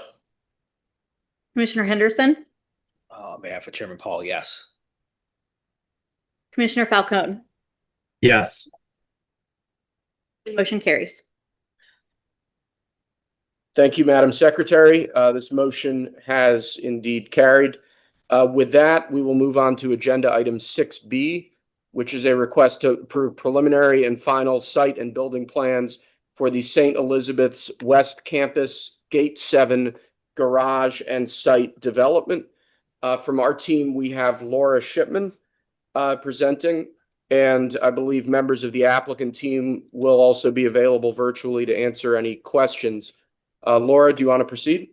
Yes. Good afternoon, Chairman Scharf and Commissioners. The General Services Administration has submitted preliminary and final plans for the Gate 7 parking garage at the St. Elizabeth's West Campus. At the preliminary and final review stage, the Commission is focused on whether the applicant addressed the comments made during concept review, general consistency with a comprehensive plan, and a range of building and site design topics, including view sheds, building massing, landscape, and circulation. The St. Elizabeth's West Campus is a 176-acre site located in Southeast Washington, D.C., that is designated as a National Historic Landmark. The garage site is off of St. Elizabeth's Road Southeast and is bordered by the Berry Farm Housing Development and I-295. The proposed garage is being developed to meet the parking needs of the growing number of employees assigned to the campus. The approved master plan includes 4,448 planned parking spaces at build-out. Of the total allowable parking spaces, almost 2,000 have been built at the existing Gate 4 garage. The first phase of the Gate 7 garage and surface parking includes 1,250 employee parking spaces, and the remaining will be built in the garage's second phase and other projects. The proposed plans are generally consistent with the 2020 master plan approved by NCPC and do not impact the established parking ratio. As a reminder, the applicant's concept plan submission shown here was reviewed by the Commission in September 2025. It included modulated vertical fins, horizontal planters, and planted mesh panels cladding the concrete garage structure to create visual screening. After the Commission's review, the applicant reevaluated the design to ensure alignment with guidance in Executive Order 14344 on federal architecture. The revised design largely maintains the previous site design approach, but revises the building's facades to reflect the traditional architectural language of existing historic buildings on the campus. The historic Center Building and Administration Row buildings on the plateau of the campus are built in the Gothic Revival and Italian Renaissance Revival style and are clad primarily in red brick. Support buildings throughout the campus, constructed in the late 19th and early to mid 20th century, are similarly clad in brick and stone and use large arched windows on the building's expansive facades. At almost 500 feet in length, the proposed parking garage draws on the language of these campus support buildings with a symmetrical facade incorporating large arched openings inlaid with metal mesh panels and dark concrete. For human scale, the building's brick base provides horizontal articulation, and the fifth level includes framed brick screens with a brick cornice to articulate the building top. The garage also reflects the context material palette and color tones to ensure compatibility. This is the proposed site plan for the first phase of the project. It has not changed significantly since the Commission's concept review, which was generally supportive of the siting approach. The garage will be approximately 394,000 gross square feet with an interim gravel surface parking lot. The future second phase is anticipated to replace the surface lot with a warehouse and 450 additional parking spaces. The 5-level garage will be built into the hillside to minimize visual impacts to the campus. At concept, the Commission recommended continued study of strategies to minimize the potential impacts to the residential area planned for the adjacent Berry Farm development. In response, the applicant cited the garage 82 feet from the property line with layered and dense vegetation primarily consisting of evergreen trees to screen views of the parking lot, garage, and lighting year-round. This site circulation diagram shows the proposed new Gate 7 located north of the existing Gate 6 truck entry. The entry gate will include vehicular screening, and there will be a shuttle route to take employees up the hill after parking, shown in blue. The second phase of the garage development is expected to include an accessible pedestrian pathway connecting from a screening building on the roof of the garage. Pedestrian paths are not feasible in this phase due to the grade change. At concept review, the Commission requested additional information on planned tree preservation, removal, and replacement. 903 existing trees will remain, and 713 trees comprising 4.3 acres will be removed to construct the garage, parking lot, and other needed site elements. These trees will be replaced on site with 4.3 acres of trees at approximately the same level of density as what exists today, in accordance with tree preservation and replacement policies in the federal environment element of the comprehensive plan. The proposed plant palette includes native trees, shrubs, ground cover, and meadow species, with many that are beneficial to pollinators. NCPC received public comments regarding the selection of specific milkweed species, native plants, cultivars, grasses, and additional suggested plants. The applicant revised the plant palette to address these comments, and overall the palette is generally consistent with the Cultural Landscape Report for the St. Elizabeth's campus, NCPC's Pollinator Best Practices Resource Guide, and other federal resources. I will now walk through views of the proposed garage, starting from the point at the top of the hill looking west, where the panoramic view shed is maintained, but the garage below is screened. And a view over the shuttle loop, looking north towards the garage. A view of the redesigned west facade from I-295 as shown previously.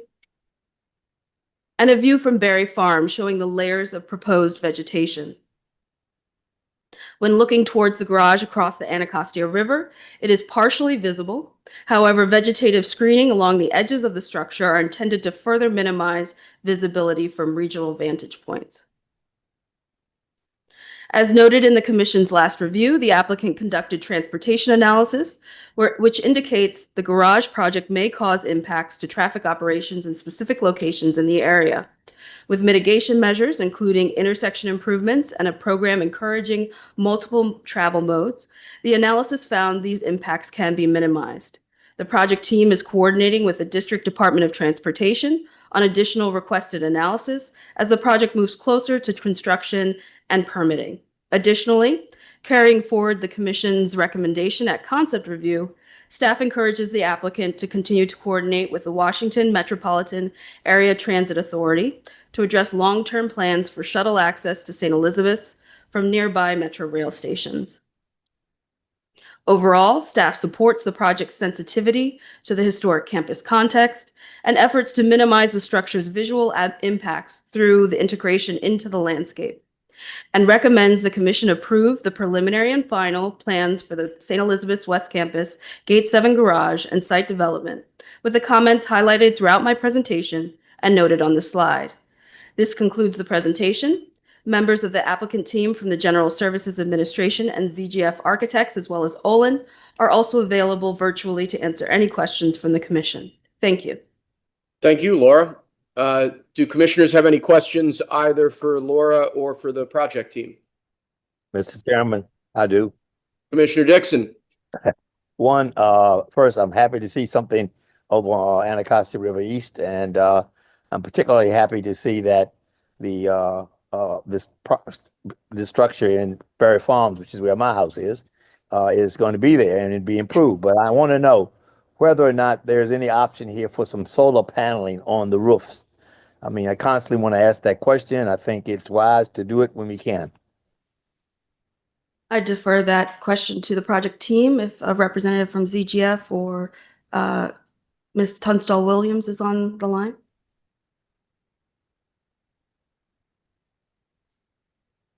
Looks like Christie's raising her hand in the Zoom.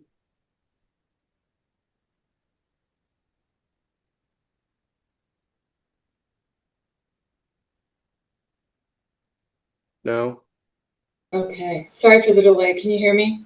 We can hear you. Okay. And good to hear from you, former commissioner. I know, I miss you guys, but Paul, you're in good hands with Paul. Arrington, to answer your question, one of the most sensitive pieces of trying to design this site and this building was to minimize impact on the historic core.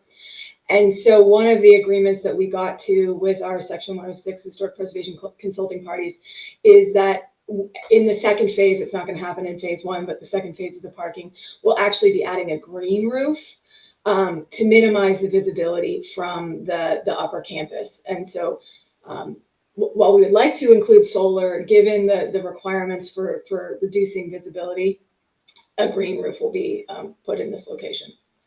Well, you know, I'm not happy with that answer because the way we increase visibility is make sure we have lights on at night. And that's where the energy comes from, not plants. But at any rate, whatever you have, I'm sure you're constrained. I hope in the future I will constantly press for solar. Yes, and on many of the other buildings where you can't see the roof from above, that has been a plan for the campus. Well, I think visibility is less important than energy, but that's okay. That's my mind right now. I also want to make a point. The pollination plants, the pollinators, and this is not for you, but for the pollinators, I'm very happy about that. Let me tell you why. The Blue Plains, some may know, has a beehive operation, and they generate honey right at Blue Plains.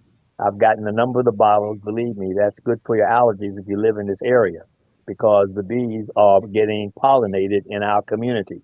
So I just call attention to that. The pollination is not just an idea, but the bees do, we know how important they are, but they also are the honey is being captured at Blue Plains. At least it was. I hope it's continually doing it. And I suggest you all get a jar if you can, because it's good for allergies. We have some beehives on campus. We have some DHS beekeepers, and so there is a small colony on the sort of construction side of campus right now.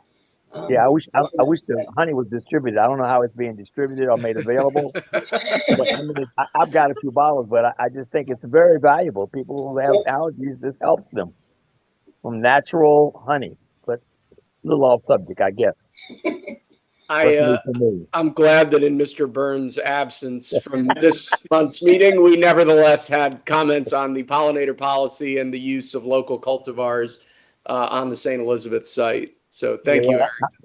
I don't get into Mr. Burns too much because I love his input, and I'm actually dealing with him on some things now. But I just want to make sure people know the bee honey is available. I'm not sure how, but it's a valuable resource and a valuable asset. Probably has money value, but just health value. Thank you, Mr. Chairman. Yep. Thank you, Commissioner Dixon. And I'm voting present. I think I said, but no, yeah, I'm right. There we are. Thank you. Do we have any other questions or comments either for Laura or for the project team? Hearing and seeing none, is there a motion to approve comments on preliminary and final site and building plans for the St. Elizabeth's West Campus Gate 7 garage and site development? So moved, Mr. Chairman. Thank you, Commissioner Dixon. I'll Is there a second. Thank you, Commissioner Argo. Is that Argo? Sorry, I was looking down at the wrong time. I'll now open it up to the commission for discussion, and we'll start with Commissioner Gracia. No additional comments. Really appreciate the presentation today. Thank you, Commissioner. Commissioner Dixon. Yes. We're Comments. still just at comments. We're not voting quite yet, sir. I thought I made my comments already, so I'm jumping down. You absolutely did, sir. Commissioner Cash. Don't have another 3 pages. So thanks everyone for the information. Thank you, Commissioner. Commissioner Henderson. I'll just say, I think this was a project at the first meeting that I attended as a member of this commission last year, and the whole process has opened my eyes, and I appreciate all the work that the staff does. I know particularly the last project we talked about was it's a complicated one, and everybody is doing a lot of hard work to make this place work and to give serious consideration to all these projects. So I just appreciate what you all are ready to move on. So thank you. Thank you, Commissioner. Commissioner Falcone. No comments. Again, just want to thank the team for the presentation. Thank you, sir. Commissioner Cozart. I'll commend the work of the staff as well. No additional questions or comments. Thank you, Commissioner. Commissioner Brooke. No additional comments, but again, I thank the professionalism of Laura and the staff for the presentation. Thank you, Commissioner. Commissioner Barron. I also appreciate that we take a parking garage as seriously as a monumental arch, because it is equally as important to the landscape of our city. So thank you. Thank you, Commissioner. Commissioner Argo. Yes, I'll echo Commissioner Bowron. Is that it, Jessica? It's Bowron, but it's Bowron. okay. I'll echo her comments. Thank you.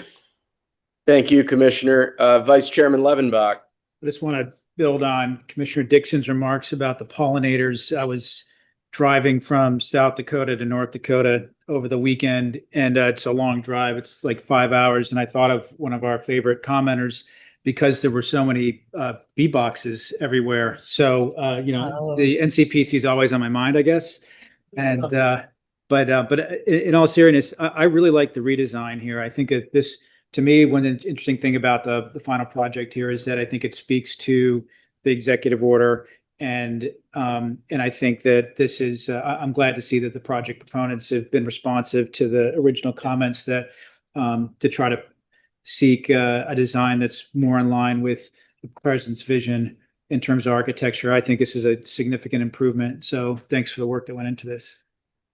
Thank you, Vice Chairman Levenbach. Commissioner Blair. We may have lost Commissioner Blair.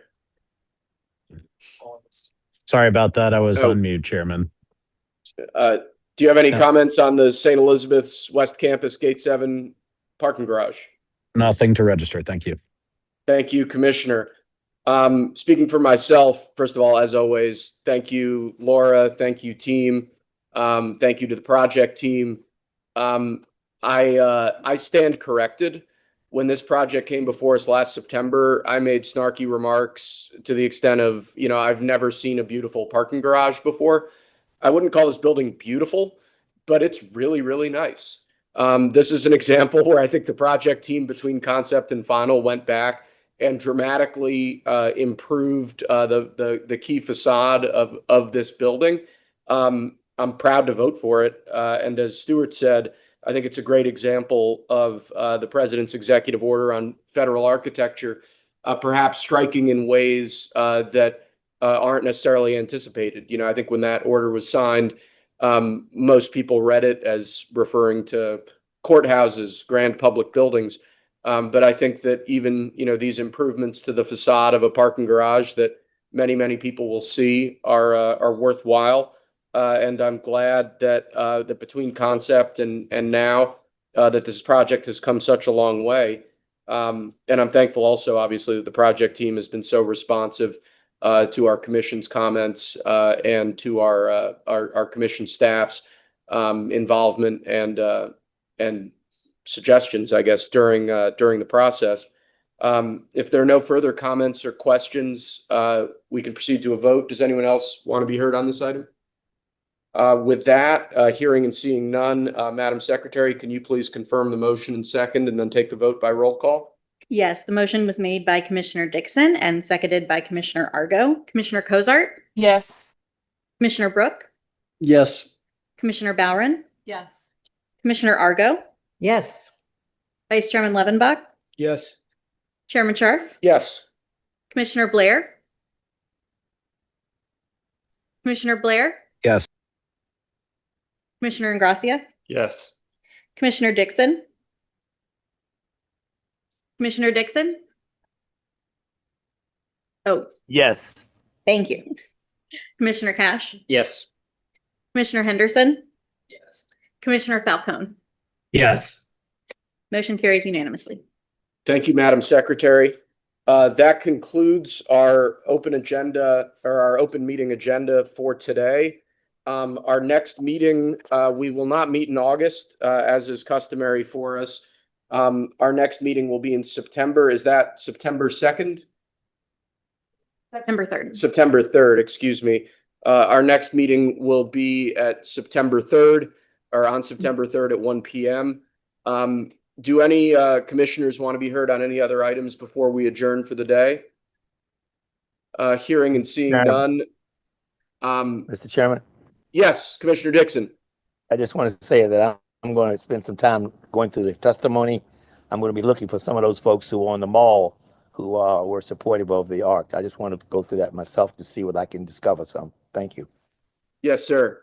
Thank you for that. I hope everybody has a great summer. I look forward to seeing y'all again in the fall. And with that, if there's nothing further, this meeting is adjourned.